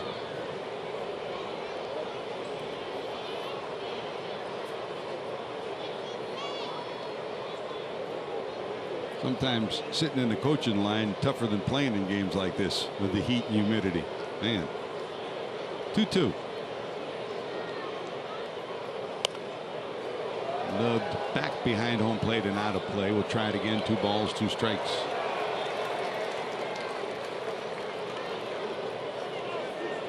Well, Tommy Glavine told us you're going to like Matt Whistler. He's a competitor. He keeps coming at you, and he's got a lot to learn, but he likes his more than anything. I said, what do you like most about him? He said, I like his makeup. And, you know, the fact that he's been tutored by Glavine, it kind of reminds you of his stature sitting out there. Broken bat, bloop towards left, but back is Darno. He'll haul it in. Well, the Reds get a base hit from Votto. They strand their 5th batter. Still trail 3-2 to the bottom of 5 to go.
As we swing into summer, the Reds continue their road trip in Houston to take on the Astros tomorrow night. Reds Live gets started at 7:30, followed by the first pitch right here on Fox Sports Ohio, or stream it on Fox Sports Go. Swing into summer presented by Miller Lite. Showing bunt is Malix Smith. He fouls it off. He struck out first time up. Reached on a base hit and scored his second time up. Probables for Houston. John Lamb still to be announced by the Reds for Saturday, and Finnegan on Sunday. Chris, what does John Lamb need to do different next time out? Well, I think he just needs to go back to basics, which is, attacking the strike zone more with his fastball and rely more on his changeup and his curveball, and using his cutter, which is a pitch that he only started throwing last year. Maybe use that more of a secret weapon than a primary pitch that he's throwing, one out of every 3 times up there. His big strength is, being able to change speeds and pull the string, and I think that's where he ought to stick, is with his strength. Jeff Francoeur, of course, Braves outfielder, now sitting on the bench here today, was in Kansas City with John Lamb, with Finnegan, and with Reed. And he said, Kansas City needed Johnny Cueto. He said, but from what I saw, both in the minor leagues and during spring training, the Reds got 3 pretty good pitchers. His evaluation right on. Well, they sure did. I mean, after all, you got 2 of the pitchers that are in the rotation now, and it could be speculation, but even, if they call up Cody Reed for a start on Saturday, you're talking about 3 starting pitchers in the rotation in the major leagues in exchange for a rental player in Johnny Cueto. Now, of course, the Royals got what they needed out of Cueto. They won the World Series, so all is good in Kansas City. Not the guy you want to walk. Leadoff walk to Malix Smith with his 12 stolen bases, down to first, and here's NCRD. Now, whether it happens later this year or next year, there's a real prospect that all 3 of those men at some point might be in the Reds rotation. You also have to ask yourself, where would the Reds be with, as far as a supply of left-handed pitching, had they not made that trade? Yeah, that was the biggest boost. While they had young pitching, almost all of it was right-handed in the minor leagues. Here's Inciarte, flied out, popped up.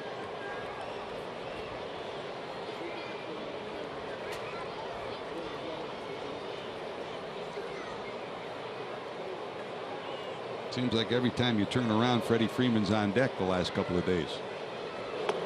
Showing bunt.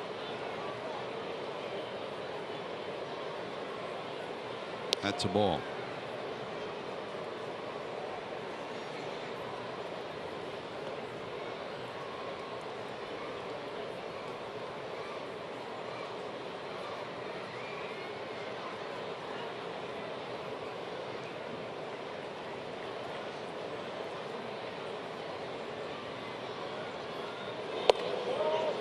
wide, 2-0. Ivan De Jesus Jr. inching in from third on the edge of the grass. Enciardi, good handler of the bat. He can push a bunt down to third, drag a bunt down to first. Not just a sacrifice, but bunt for a hit too. And with these two at the top of the order, you got the ability to do a lot of different things. Both good handlers of the bat, both have good speed. Well, the first thing, of course, is all predicated on being able to throw the ball over the plate. Australia never really has that problem, but you know, he's got a 2-0 count right here. And you got to figure if you're the Braves that this might be a spot where you're going to get a pitch that you can put into play. And now it's 3-0. It looks like Straley has kind of sped things up a little bit once he starts to make his move to the plate. Maybe that's because Malik Smith is on first base and is such a stolen base threat. Subtle things like that that change with speed on the bases.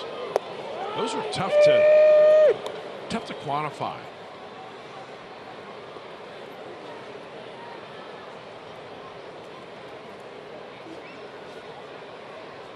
Straley's last start was Saturday in Cincinnati against Oakland. He won 2-1.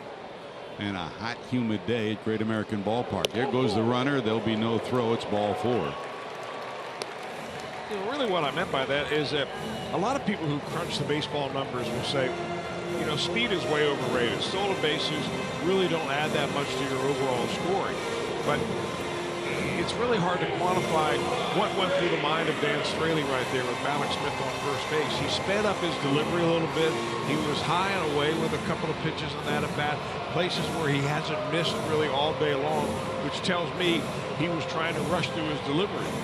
So, you know, speed does have that maybe secondary effect in a ball game, and it's hard to put it to numbers. But boy, if you've got it on your team, it's going to help you both offensively and certainly defensively too. You know, the other side of that was the comment that Joey Votto made last year when they were talking about leading off with Billy Hamilton and Votto maybe batting second, or he batting second and Votto batting third. And he said, you know, in terms of protection, when you have a Billy Hamilton in front of you, talk about protection behind you. Sometimes a Billy Hamilton with a stolen base possibility means the next guy's going to get more fastballs than you might otherwise. Well, here's Freddie Freeman, 2 for 2 today. Cycle last night, so he's a double and a triple away from his second cycle. More importantly, the Reds have 2 on, nobody out, double play depth, middle of the infield. The 12th homer for Freddie gave the Braves a 3-2 lead in the third. And the Freddie chant starts out in the outfield again from the school kids who are here celebrating Braves baseball. Down the left field line, foul. It'll be in the seats. Now, obviously, the most renowned back-to-back performance is Johnny Vandermeer's double no-hitter. Okay. But how about if you go cycle to cycle? I'd rather have the double no-hitters, but it's still pretty interesting. 1 ball, 1 strike. Straley down and in.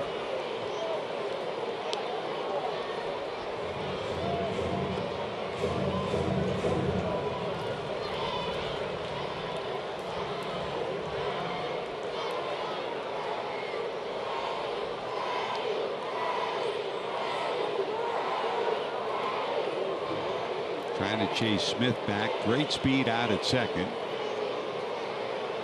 So a normal base hit would score Smith easily. And a base hit to either center or right would probably put Enciarte on third.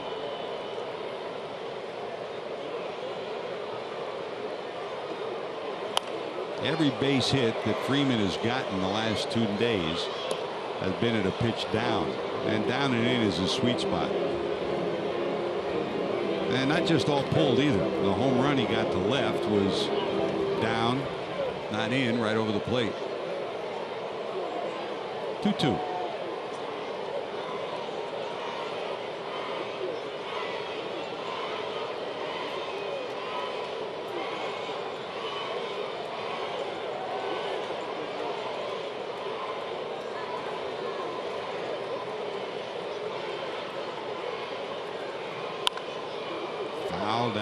first base line and out of play. Count stays 2-2. Dion Diaz just called up from Louisville, starting to loosen in the bullpen.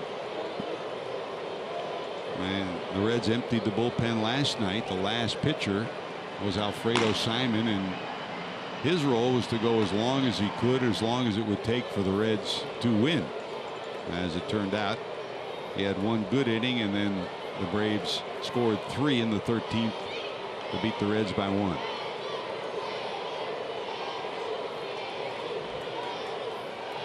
Two balls, 2 strikes. And we'll go full. Yeah, Straley having a hard time all of a sudden finding that release point on the slider. I mean, on the changeup, which is what he just missed high and away with. So if you miss with that changeup and now run the count full to the best hitting player on that Braves team, you got to go with the best pitch you have. Take a little bit off, throw it for a strike, make sure it's down. 3-2. High fly ball into left.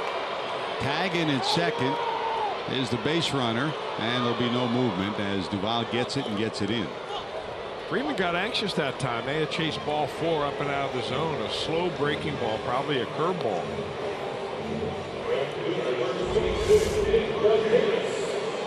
Yeah. But it looked so good up there that he just couldn't resist. That's a big out right there. Well, there's Markakis, 2 fly balls to center. 1 away, middle of the infield, double play depth against this left-handed swinger. Votto will play behind the runner over at first. Straley to the stretch. Changeup way out in front. 0-1.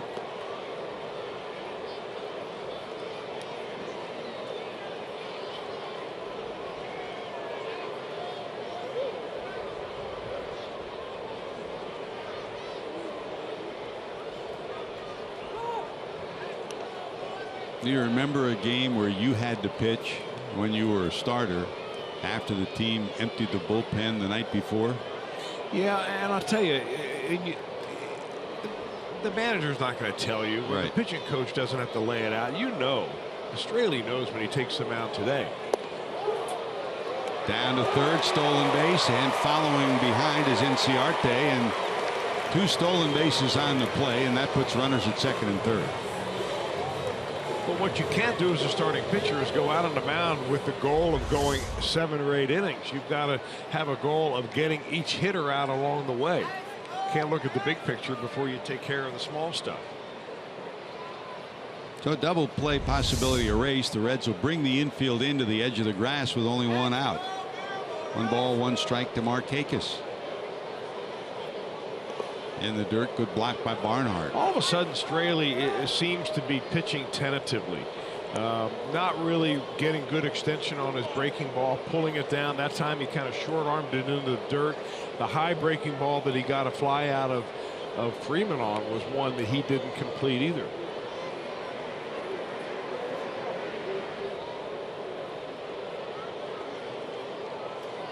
Two and 1.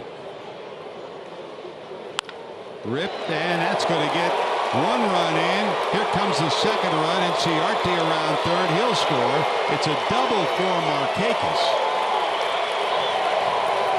Put 2 more on the board, and the Braves lead at 5-2.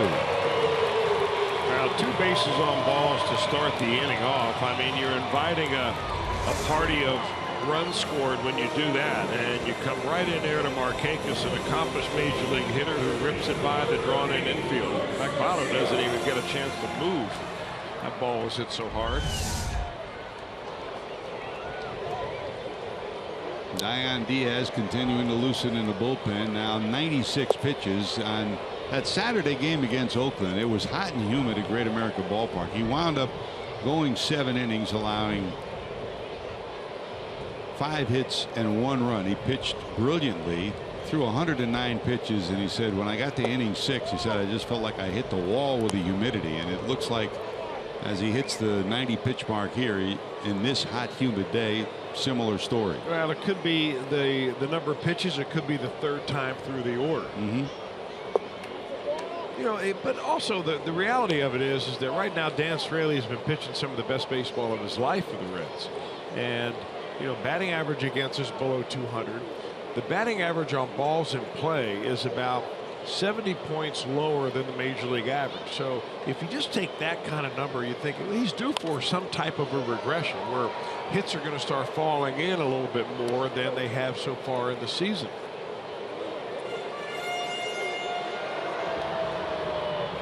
But still in all, you just can't go out and walk the first two batters in the fifth inning, and I'm sure he's not going to blame it on fatigue. 2 balls, 2 strikes. Markakis off second.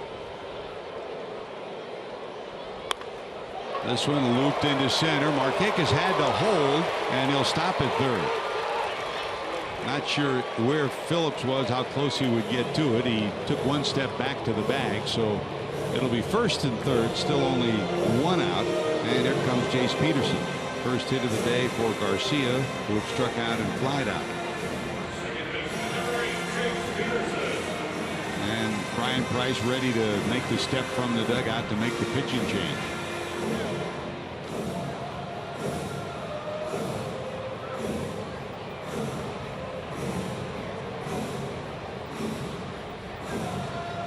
So Diaz will be on his way in. Straley's day will be done. He'll give up 5 runs on 7 hits. The 2 runners his responsibility. And while the pitching change takes place, he'll take time out for these messages. It's time for our Skyline Chili call to the bullpen. You're watching Reds baseball on Fox Sports Ohio.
Sports quite the way Colin Cowherd and Jason Whitlock do. The brains to know, the guts to say. Catch Colin and Jason on FS1's new daily sports talk show.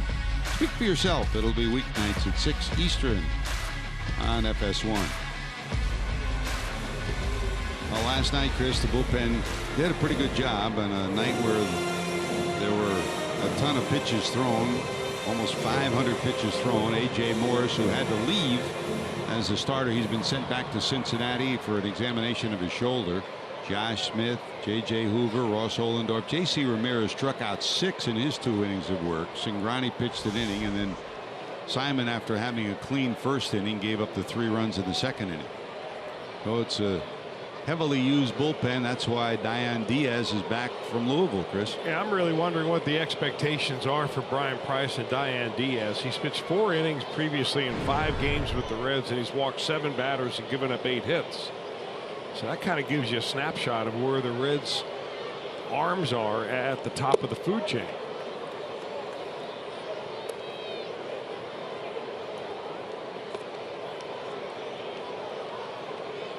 It's been mix and match and scramble for the Reds on the shuttle from Louisville to Cincinnati for the better part of the last 2 months. There's the strike one delivery. That's wide.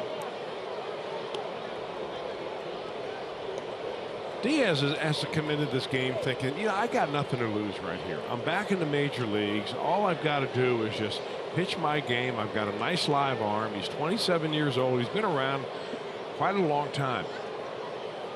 Runner goes. High fly ball into left. Marquez is tagging at third.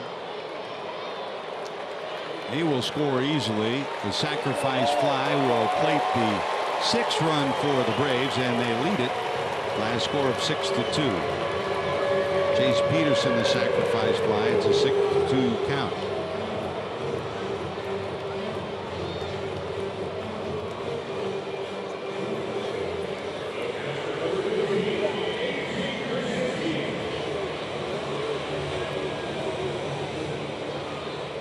That run charged to Seltzky. Throws 7 hits and 6 runs right now in his 4 1/3 innings. Charged to Straley, rather. 6 runs in the 4 1/3 innings worth of work.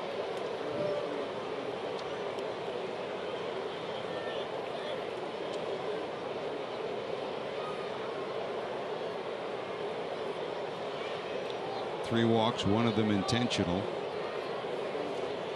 and 5 strikeouts. In the air to right. And that'll close out the inning. But before it does, the Braves put a 3 spot up. They lead at 6-2 going to the 6th.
Baseball brought to you by T-Mobile. Let's take it down to the minor league level again. Top performers this week. Scott Schebler started the season with the big club, went down to Louisville, struggled initially, but 3 games this week. He is heating up for the Bats. Pensacola, Tony Rinda is the often forgotten man, the 4th player in that Aroldis Chapman trade. And he has hit consistently this year, .314 average. And Tyler Mahle, we told you about him earlier this week. Monday, first career no-hitter. So 3 guys to keep your eyes on. Thanks, JD. Here we go to the top of inning number 6. Kyle Waldrop will lead it off. Waldrop, a strikeout and a ground out. 1 ball and 1 strike. And the other part of that minor league report, Chris, as we reported on last night, both Lorenzen and Iglesias continue their march back to the major leagues, and they'll be back sooner rather than later. Yeah, that is good news because they're 2 quality arms right there. I think it's interesting and very smart by the Reds the way they're going to use them at least the rest of this year out of the bullpen, where they can control their number of innings, number of pitches a lot better than you can as starters. And while the rehabs continue and the AAA roster continues to evolve, I know in talking to Pat Kelly this week, he said he's been very impressed with Amir Garrett. as he continues to mature as a minor league pitcher. He said he's got aptitude. He said he's showing me, his words were, he's showing me the ability to progress rapidly through the system, and that was the big question coming in, huh? It definitely is. 2 balls, 2 strikes. Bounce down to second for Hopper, and they'll get him by half a step. Waldrop, 2 ground balls to second and a strikeout, 0 for 3. And here comes Jose Peraza, the center fielder today. Well, Whistler has really turned it around compared to what he's done his last 2 starts. Coming into this ball game, last 2 starts, 0-2, 8 innings pitched, 13 runs and 6 home runs given. So he has figured out a way, except for the one hit by Adam Duvall, a solo shot. Figured out a way to keep the ball in the ballpark, which has been a tough thing for him to do so far. Whistler spent last year in the Braves organization, but he came over right at the start of the season. It's one thing when you're traded in the middle of the winter. He was traded the first week of the season, so last year really was more of a year of adjustment for him. Well, I didn't get back and tell you who the other famous person from Matt Whistler's hometown, Bryan, Ohio, is. I told you his name, Horace Prettyman, and if you haven't figured it out by now, I'll let you in on it, George.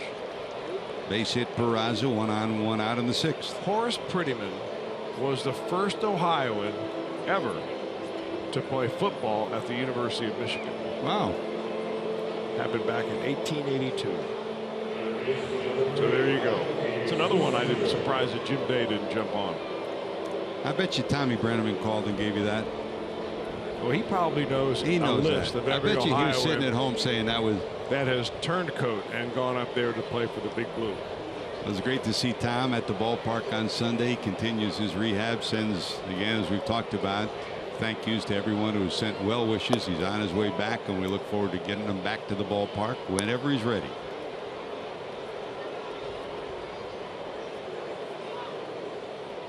There's Ivan De Jesus Jr.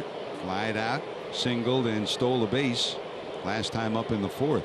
The Reds trying to claw their way back into this one. They trail 6-2.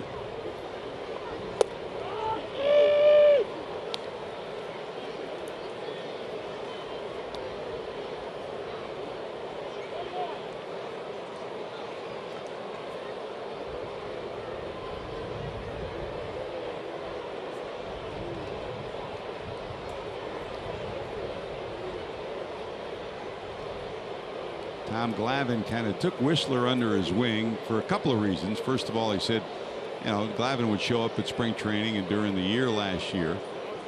And he said, you know, some players, you have to go seek them out. Whistler came to me and asked questions about pitching, asked questions about preparation. So right away he knew there was an aptitude in this young man. Here's the 1-1. And he gave him all the tips and pointers that you and Tommy Glavine have talked about over the years, which are pretty good, huh? Well, you know, they're pretty much the same thing, handed down by generation of generation. And you know, as a minor league player, you hear it coming up. You get to the major leagues, you're going to hear the same thing too.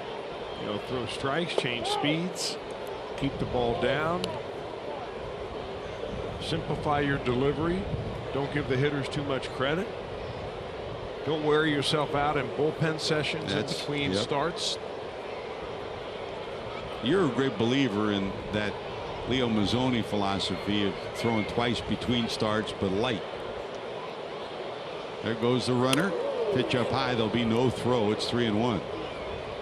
Yeah, that was one of the things I used to love to come down here at the ballpark when, you know, Smoltz and Glavine and Maddox were around, Merker around, and go down and watch their side sessions. Get out of here early in the afternoon, and their side sessions were basically, since we're in the U.S. Open weekend for golf, they were basically like going to a pro driving range and watching guys hit wedges and 8-irons rather than hit drivers.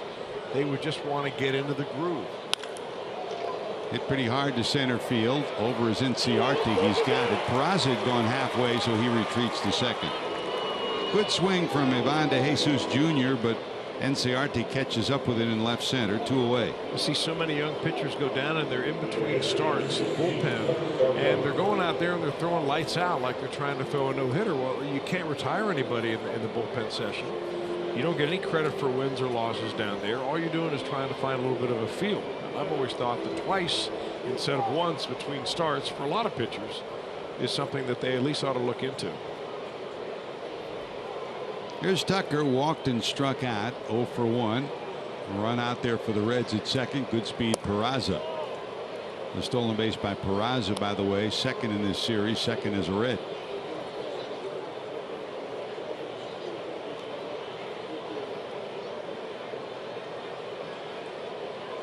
From the stretch, Whistler. Here's the 1-0 delivery.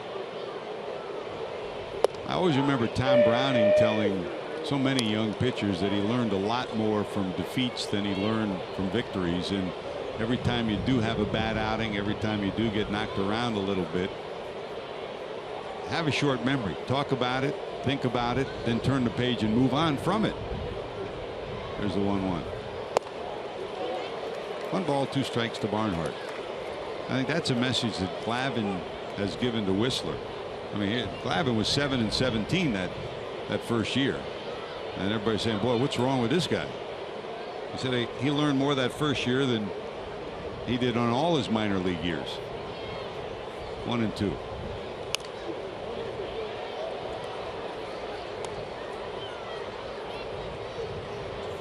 And he really coined the phrase that you use so often, stubborn with your stuff. Well, that's another thing that I borrowed, or I know a good line when I steal one. I got that from Leo Mazzoni and Tommy Glavine, because you always want to know how the best pitchers perform when they really don't feel good, when they have nothing. And I thought that was a very catchy saying. Peraza will steal another base, so 2 stolen bases today, 3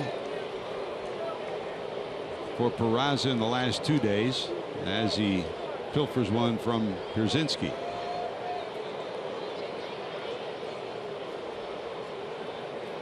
Two balls, 2 strikes.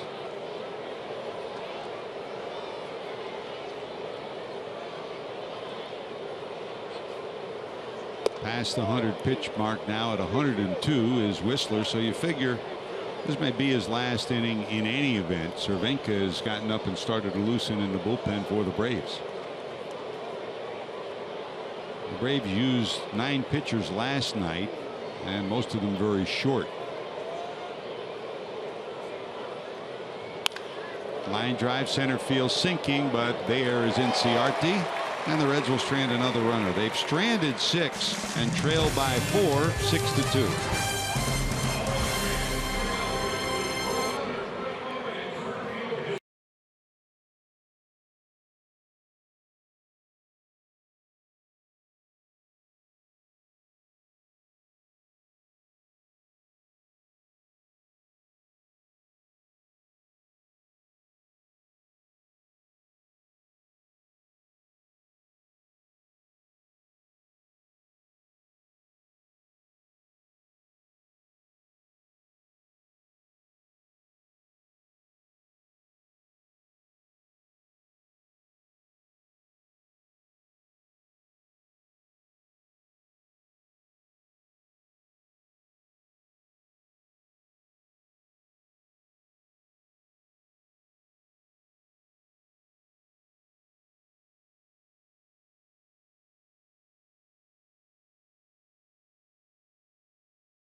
cricket, something to smile about since Chris Welsh called Chase Darno a banjo hitter. This is for you, lefty. A little more. The second time I bought it from my third ex-wife.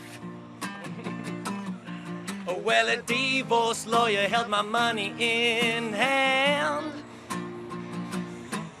Well, I'm keeping it simple so you understand. If it flies, flirts, or floats, you're better off paying those folks. If it flies, flirts, or floats, you're better off renting, no joke. That is part of a concert that the flirts, Chase or Darno floats, band put on for Fox Sports South. And Jim Day will be selling those CDs in the parking lot after today's game. Hey, well, you know, they actually played that band, from what I understand, at the Bonnaroo, yep. Festival, which is right up the road outside of Chattanooga, Tennessee. Engaging personality, Chase and his brother both. There's a bouncer toward short, scooped, fired, and they just get him by a half a step. Nice Darno retired. You know, that is a really difficult play. But anytime you see Zach Kozar coming in to make a play like that, you just automatically expect it to happen like it is just an ordinary ground ball. He comes a long way. He's got to charge hard, read the right hop, and then throw on the run with something on it, because you got a guy getting down the line pretty good.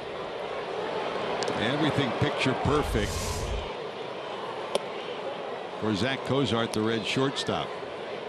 And interesting, when we went to Philadelphia and went into the coach's room, Larry Boa, who set many of the records, shortstop records in the National League, some of them eclipsed by Ozzie Smith and then Jimmy Rollins down in Philadelphia. But you know, you got to the ninth inning, there were 2 outs and there were bases loaded. You want the ball hit to Larry Boa. And walked in, he said, "Boy, I love your shortstop. He could play for me anytime." Now, that's an endorsement, huh? Sure is. 1 ball, 1 strike.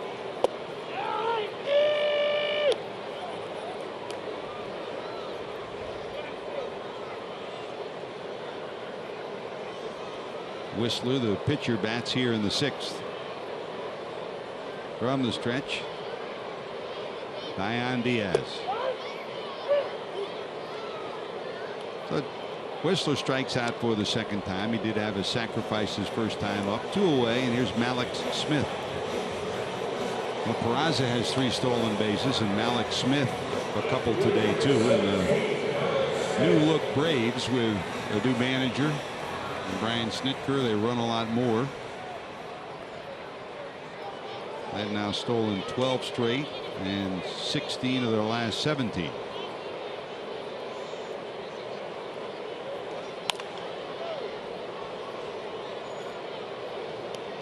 And the 2 guys who were manager and bench coach here are no longer here. Freddie Gonzalez relieved of his duties, and his bench coach Carlos Tosca also gone. But Chris, 2 good baseball guys, and there's no doubt that Freddie will be back. Outstanding coach and manager, valuable guy on any organization. And if Carlos wants to be back, he'll be back too. Yeah, somewhere along the line, I'm sure he's probably going to take the rest of the season off, Carlos Tosca, just to kind of sit back and see what he wants to do.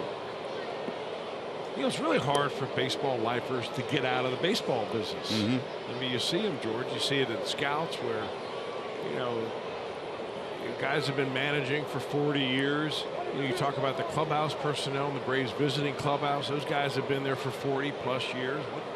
You just wonder what drives somebody to want to pick up dirty laundry for 40 years. And make tuna fish salads, right? Broken bat down to 2nd. Phillips scoops. Smith is retired, and hey, a 1-2-3 inning. The Reds are out of the 6th. Can they score in the 7th? Selsky leads it off.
Back in Atlanta, time for our Honda game summary. Adam Duvall at it again early for the Reds. His 19th homer gave the Reds a 2-0 lead in this one. And the Braves started bringing out the heavy lumber. Freddie Freeman, who had the cycle last night, rips his 12th home run. That makes it 3-2 Atlanta in the third. And Ad Markakis, big bat. Knicks double in the fifth, plates a pair to make it 5-2. The sacrifice fly plated the 6th run in the 5th inning, and the Braves hold it on to a 6-2 lead here at Turner Field. 6 runs, 7 hits, no errors for Atlanta. 2-7-0 for the Reds. Reds have left 6 on. The Braves have left 4 on base. We go to the 9th spot in the order for the Reds. Here's Selsky, who came in the double switch. Steve, 3 for 8 since coming up.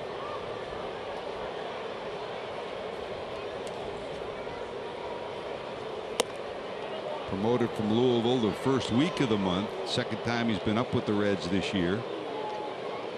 Did have 1 start. That was in center field against Oakland. That came after a .284 average down at Louisville. A couple of homers, 15 knocked in.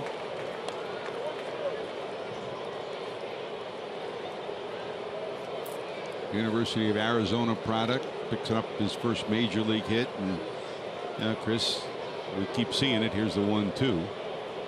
That's down and away for a ball. After he made his first appearance for the Reds, I got a phone call from one of the best college coaches I ever knew. That's Jerry Kindle, former coach at Arizona. Sure. Says, make sure you say hi to Selsky.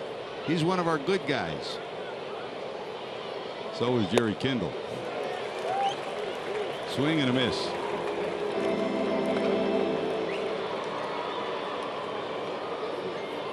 So it looked like Whistler might be out after 6, but he's here in the 7th, cruising along now at 108 pitches, and he'll go back to the top of the order. Zach Cozart.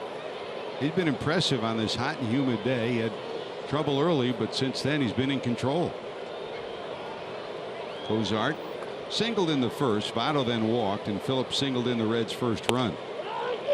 The other Reds run came on that Duvall homer in the third, and the Reds led 2-0. But since then it has been all Atlanta. 3 in the third and 3 in the fifth.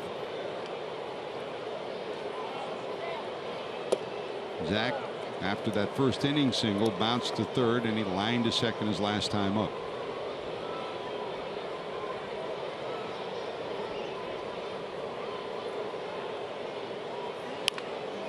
Nub back to Whistler.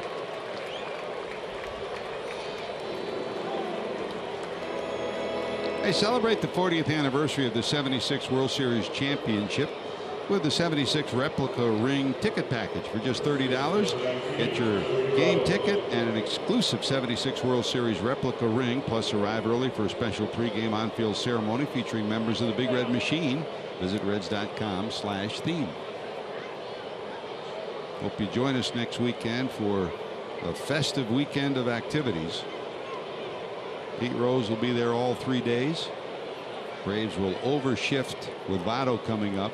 3 infielders to the right side of the second base bag. They haven't done that this whole series, but now with the Reds down by 4, thinking he might be trying to pull, and you never know what Joey's going to do. He'll read this defense and change his game plan. 1 ball, 1 strike.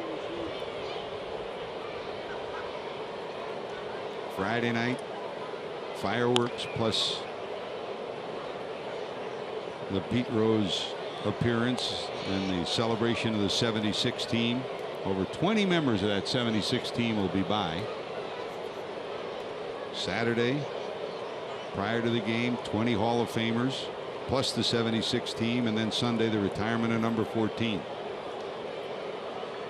And what will be a very special weekend. Hope you join us at the ballpark. 1-2 to Votto.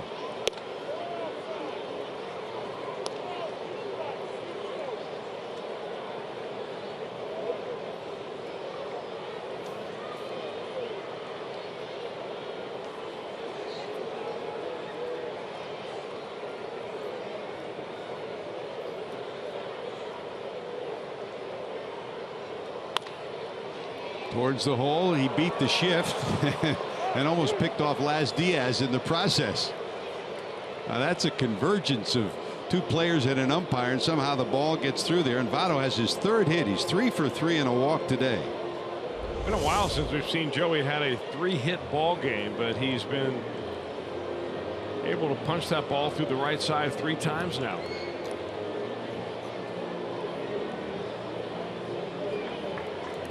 .116 pitches with that last delivery, and that'll be it for Whistler. He'll get a nice round of applause from the Braves fans behind that home dugout. The 23-year-old native of Bryan, Ohio, has done himself proud on this day. He'll exit with a 6-2 lead, and while the pitching change takes place, he'll take time out for these messages. You're watching Reds baseball on Fox Sports Ohio.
From Atlanta, Cincinnati Reds baseball on Fox Sports Ohio, being brought to you by your local Ford dealer. Ford, go further.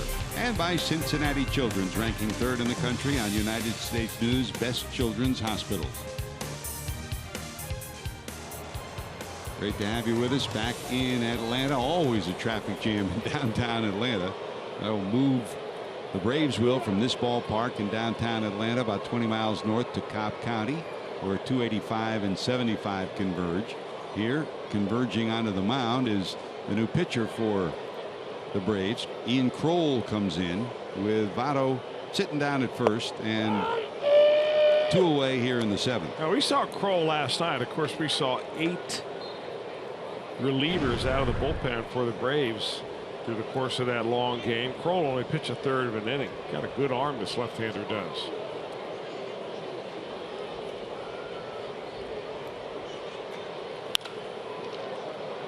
Brandon bounces it down to second. They'll take the force out at second, and that'll do it. So the Reds will get a base hit, nothing to show for it in the 7th. They've stranded 7 through 7 and trail 6-2.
baseball returns with an interleague showdown you can see only on FS1 when the Rangers take on the Cardinals at 4 p.m. Eastern. Then it's baseball night in America featuring NL Central showdown between the Pirates and Cubs at 8 Eastern on your local Fox station, Channel 19 in Cincinnati, or you can watch it live on Fox Sports Go.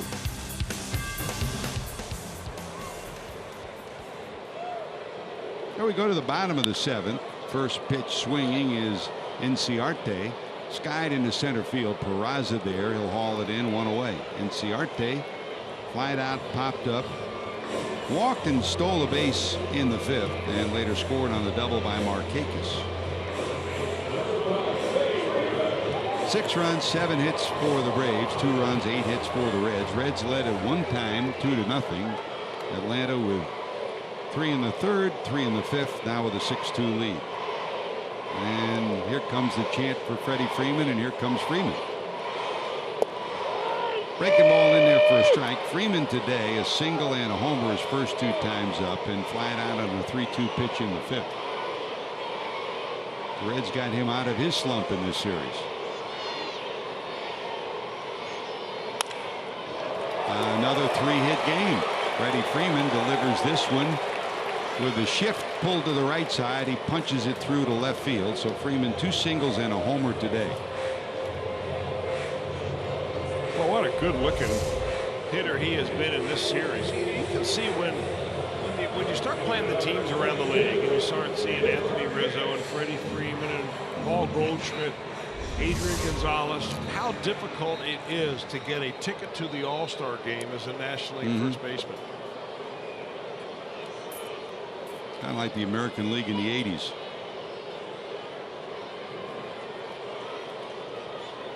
Diane Diaz to the stretch. At the plate is Markakis. 2 fly balls, and then in the 5th a double that knocked in 2 and gave the Braves a 5-2 lead.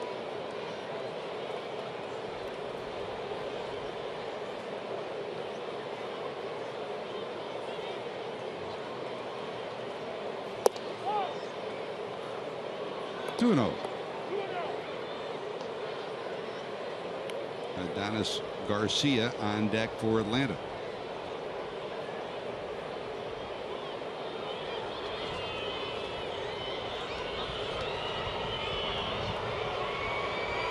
Final numbers for Whistler: 118 pitches, 6 2/3, 8 hits, 2 runs, 5 strikeouts, and 2 walks. Looked impressive today, Chris. He did look impressive, and coming off a couple of bad outings, you wonder if he was going to continue the downward spiral or figure out a way to get out of it, and he threw the ball very well. Looped into left.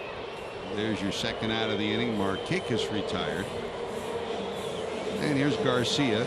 Another hit for Garcia today, 1 for 3. He was part of that rally in the 5th.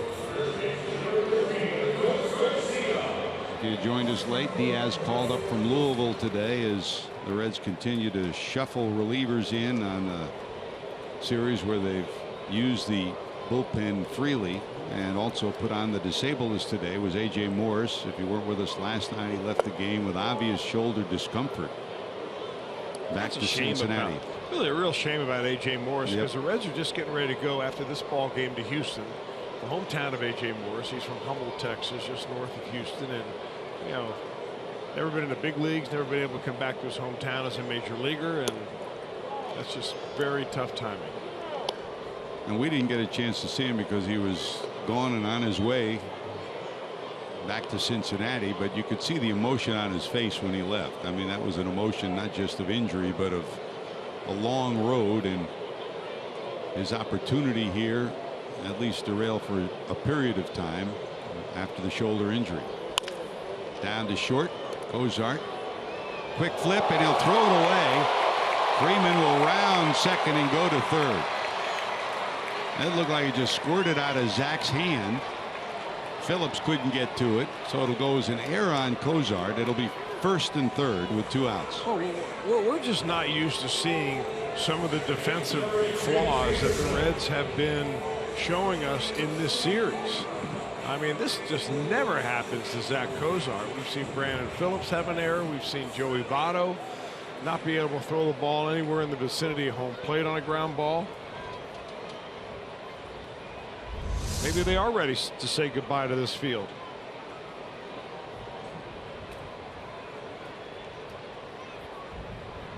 It's up first and third now with 2 outs. Bounce wide of first, into right. That's a base hit. Another run will score. 7-2 Atlanta. You know, one thing that seems to be consistent in this series is that every time a Reds defender makes an error, it leads to an unearned run. Sometimes errors, you know, don't have any bearing on it because the pitcher's able to get the subsequent batters out. But it doesn't seem like in this series that's the case. Last night, 3 unearned runs charged against the Reds in a game they eventually lost in extra innings.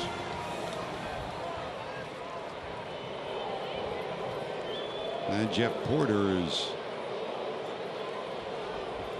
out of the dugout. They're going out to second base to check on Garcia. Holding his left foot. Now, Chris, interesting because you remember playing Atlanta Fulton County Stadium. That was probably the worst, other than San Diego, because they played football there, they played football here, the 2 worst infields in all of baseball. And when they named Ed Mangan the grounds crew head here, first at Fulton County and then here, I mean, they turned this into an outstanding infield. In fact, when Terry Pendleton came here, and it looks like Garcia is going to exit. Terry Pendleton came here as a free agent after 1990 with the Cardinals, and John Schuerholz called him. He said, "Mr. Schuerholz, I'd love to come there, but you've got the worst infield in all of baseball, and I'm not coming there." Take another look. Running down to first is Garcia. This is on the ground ball he hit to Zach Kozar. And it looks like he's gimping a little bit there. He stayed in the game, went to second, and obviously in discomfort there. So first and second, 2 outs. And here's Pierzynski, 0 for 3.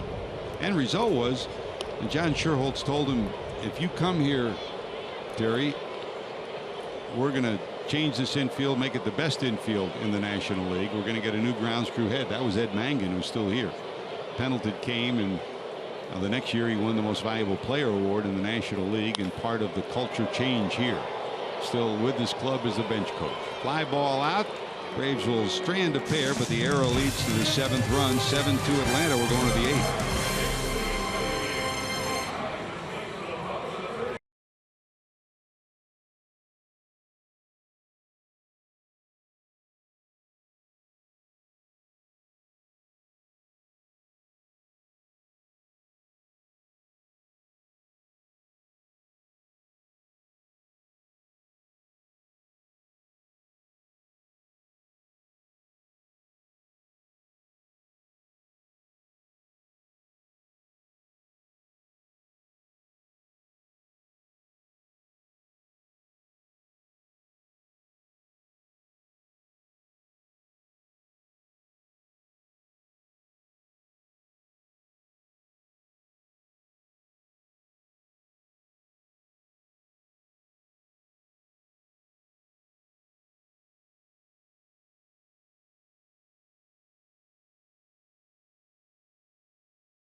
have you back with us. Great work last night and a very lengthy night. They didn't wrap up Reds Live post game until around 1 o'clock in the morning. Great job as always, and of course they'll be with you all weekend long to keep you up to date on what's happening with Reds baseball. And on Reds Live post game, we'll look at this game and also check things out around the minor leagues too. Chase d'Arnaud moves to third, and with Ibar coming in to run for Garcia, he'll play shortstop. Eric Ibar at short and d'Arnaud down at third. Kroll stays in the game. He'll face Tyler Holt, who pinch hits in the pitcher spot, which is Adam Duvall's original spot. Diaz exits. Yeah, George, it was kind of interesting. I mean, if you're sitting at home, you wonder, well, why would Brian Price ever want to double switch Adam Duvall out of the lineup, especially when you're down a couple of runs, or now 5 runs, and you need some offense. And you know, you made some comments between innings that when you saw him before the ball game, that he just looked kind of a little bit peaked. And you know, we showed him last night in the dugout getting some ammonia towel around his head to keep him cool. I'm wondering if maybe he just hit the heat index too high. It's been rough, and he's played right through this whole series. 4 games in Atlanta, wrapped up with the day game today. 2 balls and 2 strikes to Holt. Tyler, with Billy Hamilton on the 7-day concussion disabled list, has started a couple of games in center. Selsky started one, and Peraza starts today. And Billy was eligible to come off today, was not taken off today. There is Adam. It's been a draining, you know, really it starts back home because it was hot and humid all weekend long for that Oakland series. And in fact, Steve Ballman, the trainer, and this whole training staff started hydrating the guys last weekend, knowing what it would be like here. Breaking ball, swing and a miss. Holt's retired. 1 away here in the 8th. It doesn't get any colder where you're heading either. Houston, although you play inside, but it's hot and humid, and then Texas. And Chris, some of the hottest days you ever spent in baseball were in Arlington. Man. Well, it's just hot every day there, and the humidity isn't that bad, but it's like the wind blows all the time in the mid 90s, even around 100, and it feels like you're standing in front of one huge hairdryer. Hey, Eugenio Suarez pinch hitting, pops up into right field, second out. Remember the old ballpark at the old stadium, and it wasn't by mistake, but remember they used to turn the air conditioning down to about 60 degrees, so you're in the clubhouse, then you walked out on the field and you got hit by 98 and 98 humidity, right? It's like hitting a brick wall. 2 away, and here's Peraza. Jose today bounced to second, struck out and singled.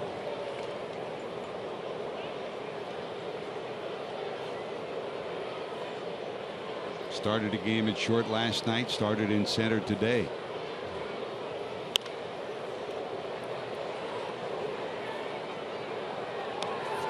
And I'm sure as the year progresses, Chris, we're going to see more of this young man. And the hope is that Billy will be available. He said each day he's felt better, and hopefully by Houston he'll be activated next to Alfredo Simon. Heat's not bothering Billy. Of course, he's from down there in the Mississippi area. He's wearing a jacket. But they do have a big fan. They're sitting right towards the end of the dugout. There's a big fan down there that'll keep you a little cool. Inside info. And you're talking about I'm talking about a blaster.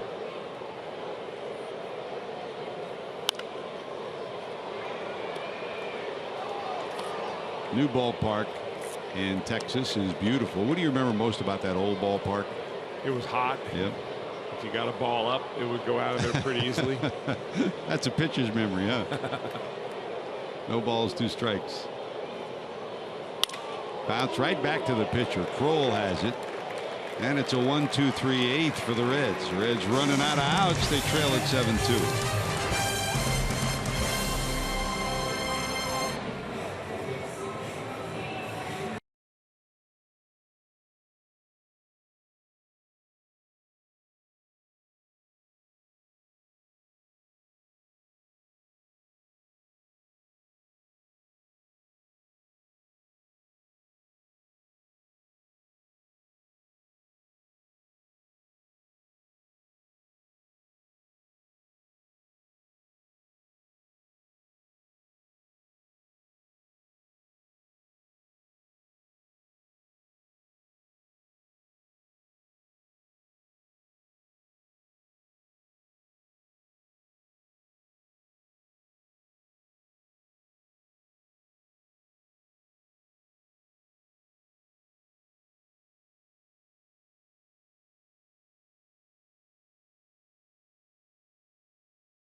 right, get ready for Reds action 30 minutes before every game with all the information you need for that day's game with Reds Live on Fox Sports Ohio, presented by Ray St. Clair Roofing.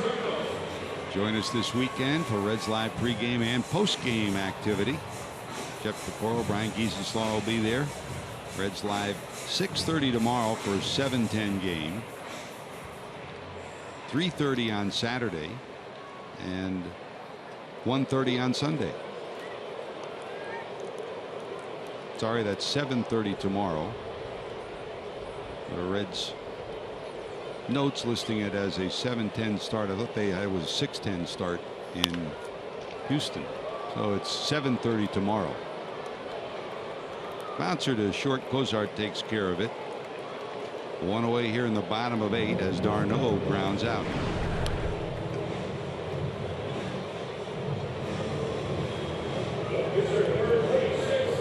And Kroll will hit for himself here in the 8th inning in the 9th spot in the order.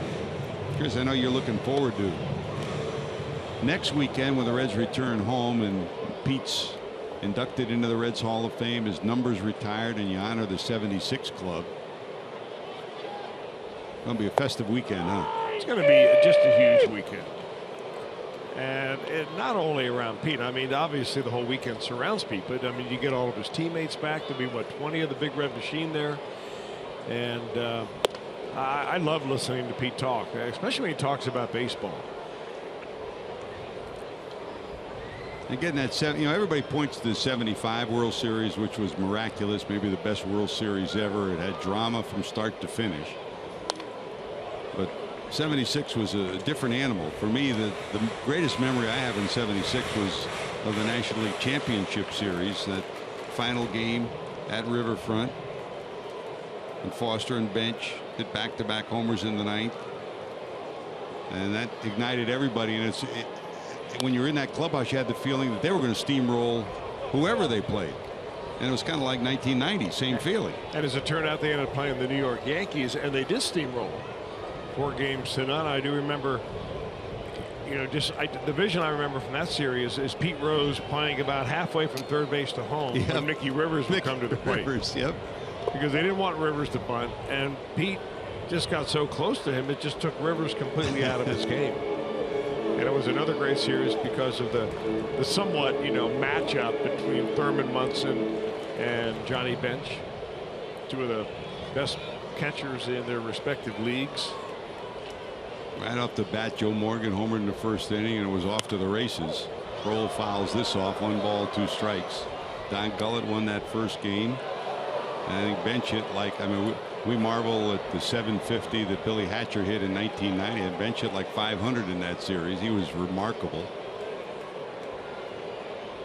And of course, that came the year after Sparky Anderson, when Johnny Bench, or they could try to compare Carlton Fisk to Johnny Bench. Sparky said, don't ever try to compare Johnny to anybody. And the Yankees had the same story. I mean, I played with Thurman Munson in the Cape Cod League, and Munson was a very special player, but you don't compare Thurman Munson to Johnny Bench either.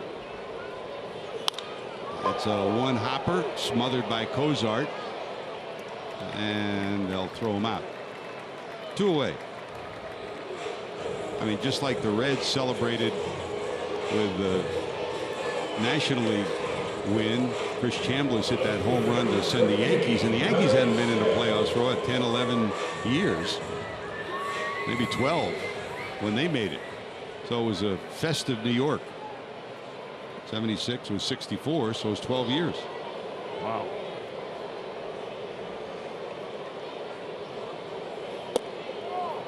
And all those guys will be back. I mean, it's a duplication of many of the 75 guys and the 76 guys too.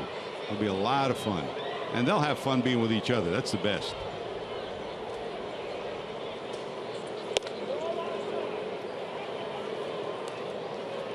Two away, bottom of 8. Here's Malix Smith. Well, we haven't seen the Braves a lot now that we only play them 1 home and 1 away, but this youngster's shown some promise in this series, facing Ross Oldendorf, trying to have a clean 8th inning.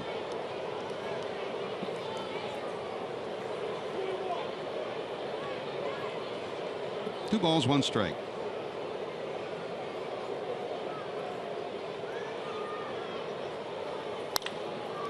Cozart. Quick flip right out of the money here. 3 ground balls to short. That's the Zach Cozart you expect every day, huh? To the 9th. Reds trail by 5.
Reds honor Pete during the Reds Hall of Fame induction weekend, June the 24th and 26th.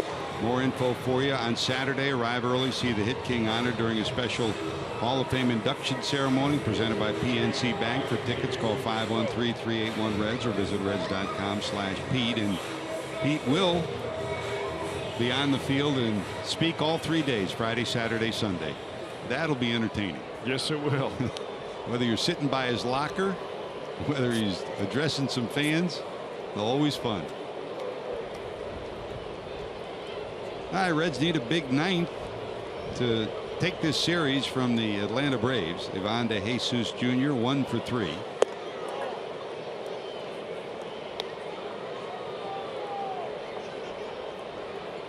Ivan started last night's game and had a career high tying 3 runs batted in. Started today's game as well, down at 3rd. Today, fly ball to center, single to center, stole the base and flied out.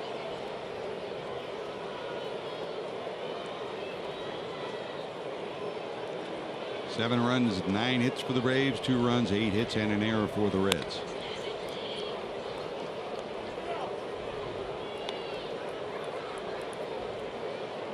Pitchers of record: Matt Whistler, 6 2/3, 8 hits, 2 runs, 5 strikeouts, 2 walks. On the other side of it, Dan Straley,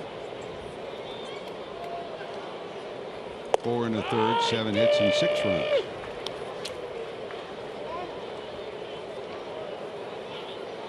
Vizcaino loosening in the bullpen for Atlanta.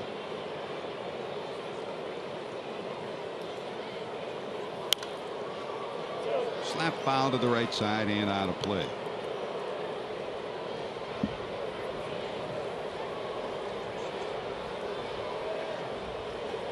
Kroll came in to get the final out of the 7th.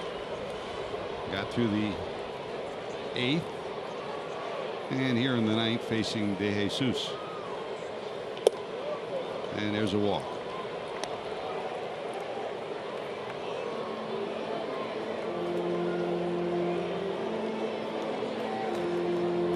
After the Reds leave town, the Braves will go on the road. They'll play the Mets this weekend and then on to Miami, and then the Mets will come here. They've got a lengthy homestand after that. Only a short 5-game road trip. And then the Mets, the Indians, and Miami come in for a long homestand. Roger McDowell out to talk to his lefty. Boy, McDowell's seen it all, hasn't he? He's had a veteran staff, he's had a young staff, and he's rebuilding this staff here. Talk about personalities. Now, Roger McDowell would have fit in with that 76 group. He would fit in anywhere, wouldn't he? Would, yeah.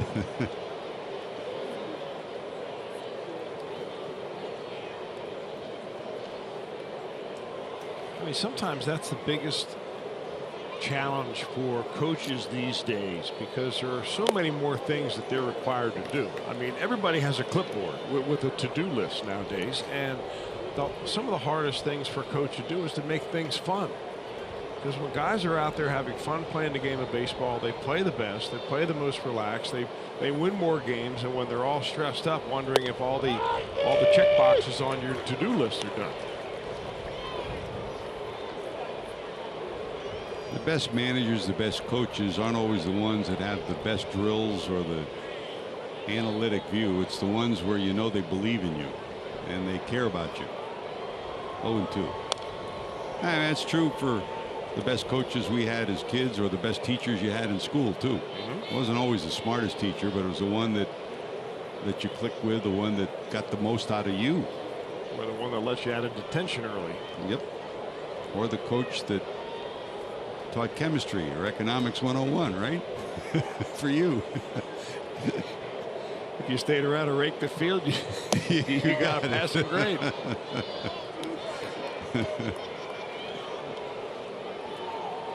1 ball, 2 strikes to Tucker. He walked, struck out, lined up. It never happens anymore. But those were the good old days. Yeah.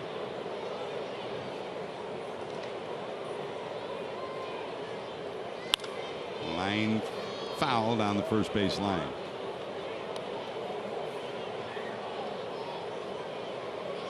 Even though Billy Joel sings the good old days aren't as good as they were still pretty good. 1-2.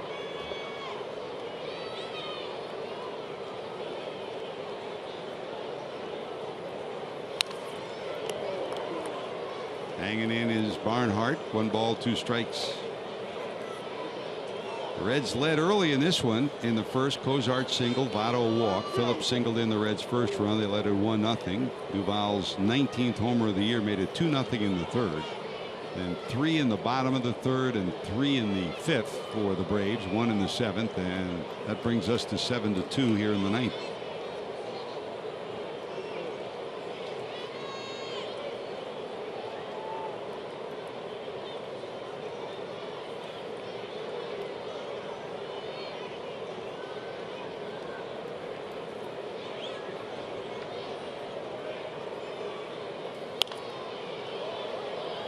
Spoils another 1-2. If the Reds come back to win this, they will have won 4 of their last 5 series. If they lose it, they'll split this series 2 wins each. They'll still have a chance to go to Houston and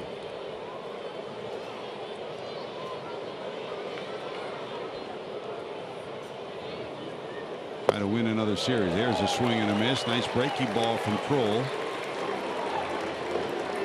His second strikeout.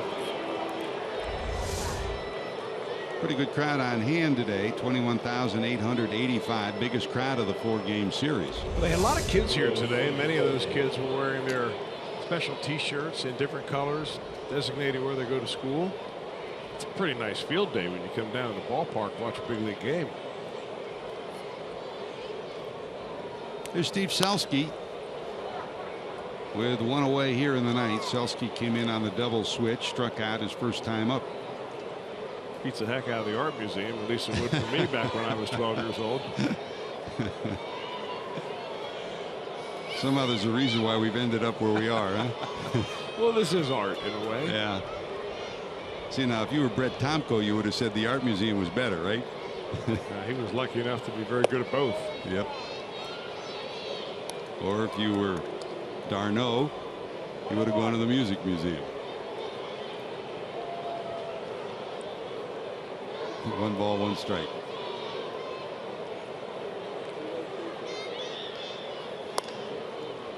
We know, George, we can't let today go by without wishing happy birthday to a very special Reds fan turning 80 years old today, Dolores Shibley. Dolores, your son Dave is all over it. Wanted to make sure that we wished you happy birthday, and we certainly do. Happy 80th. And she is a receptionist at Dinsmore and Scholl and continues to work. So you hang right in there, Dolores.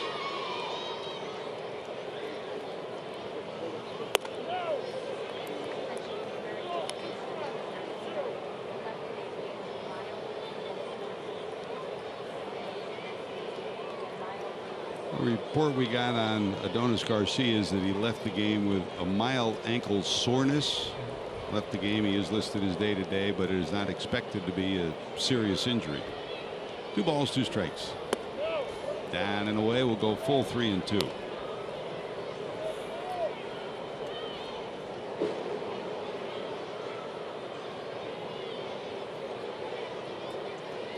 The Reds head to Houston. John Lamb will get the ball tomorrow night against Lance McCullers.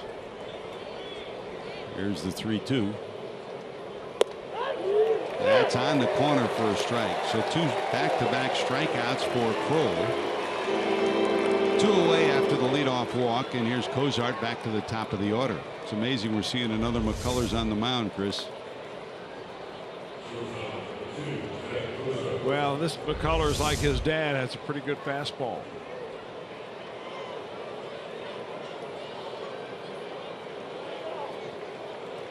Dallas Keuchel, who was one of the best pitchers in all of baseball last year, has slumped to 3-9 and an ERA of over 5.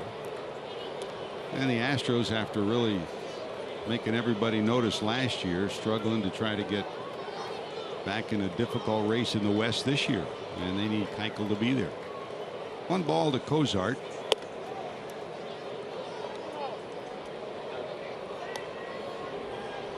No steal credited to De Jesus. Defensive indifference. He's sitting at second.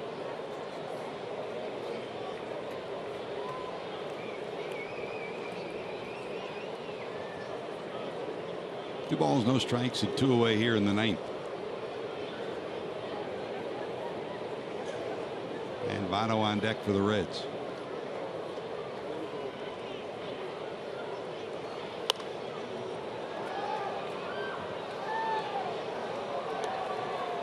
Next time the Reds come to Atlanta will be next year, and they'll be in the brand new SunTrust Ballpark about 20 miles north of the city at the intersection of I-75 and 285.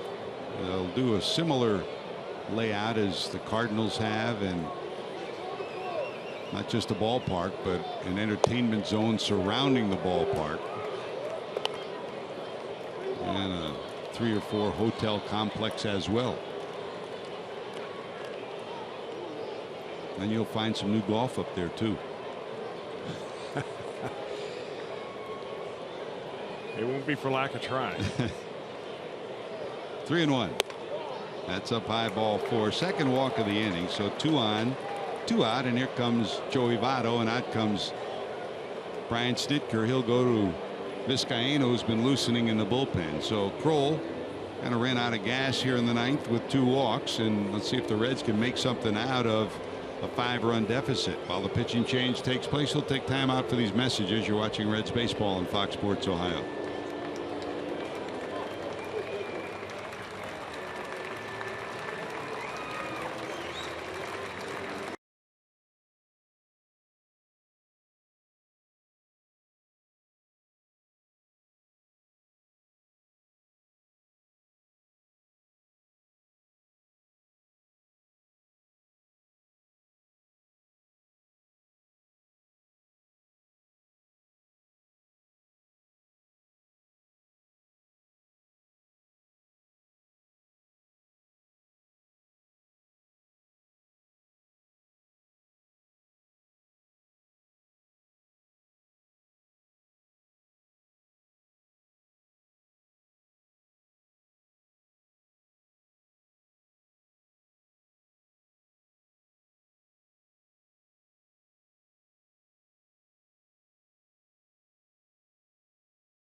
Cincinnati Reds baseball on Fox Sports Ohio has been brought to you by Kroger. Stop by your neighborhood Kroger to save big store-wide. Great food, low prices, all at Kroger.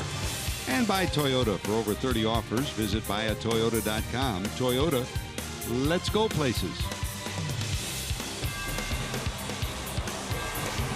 Turner Field, final year after 22 years of competition here in the National League following the 1996 Olympics and a retrofit last year in the Reds' last trip. And they're heading towards a split of this 4-game series, unless they can rally here in the ninth. Here's Vizcaino, who will take over for Kroll with 2 on, 2 out, and the Reds trying to rally against the Braves.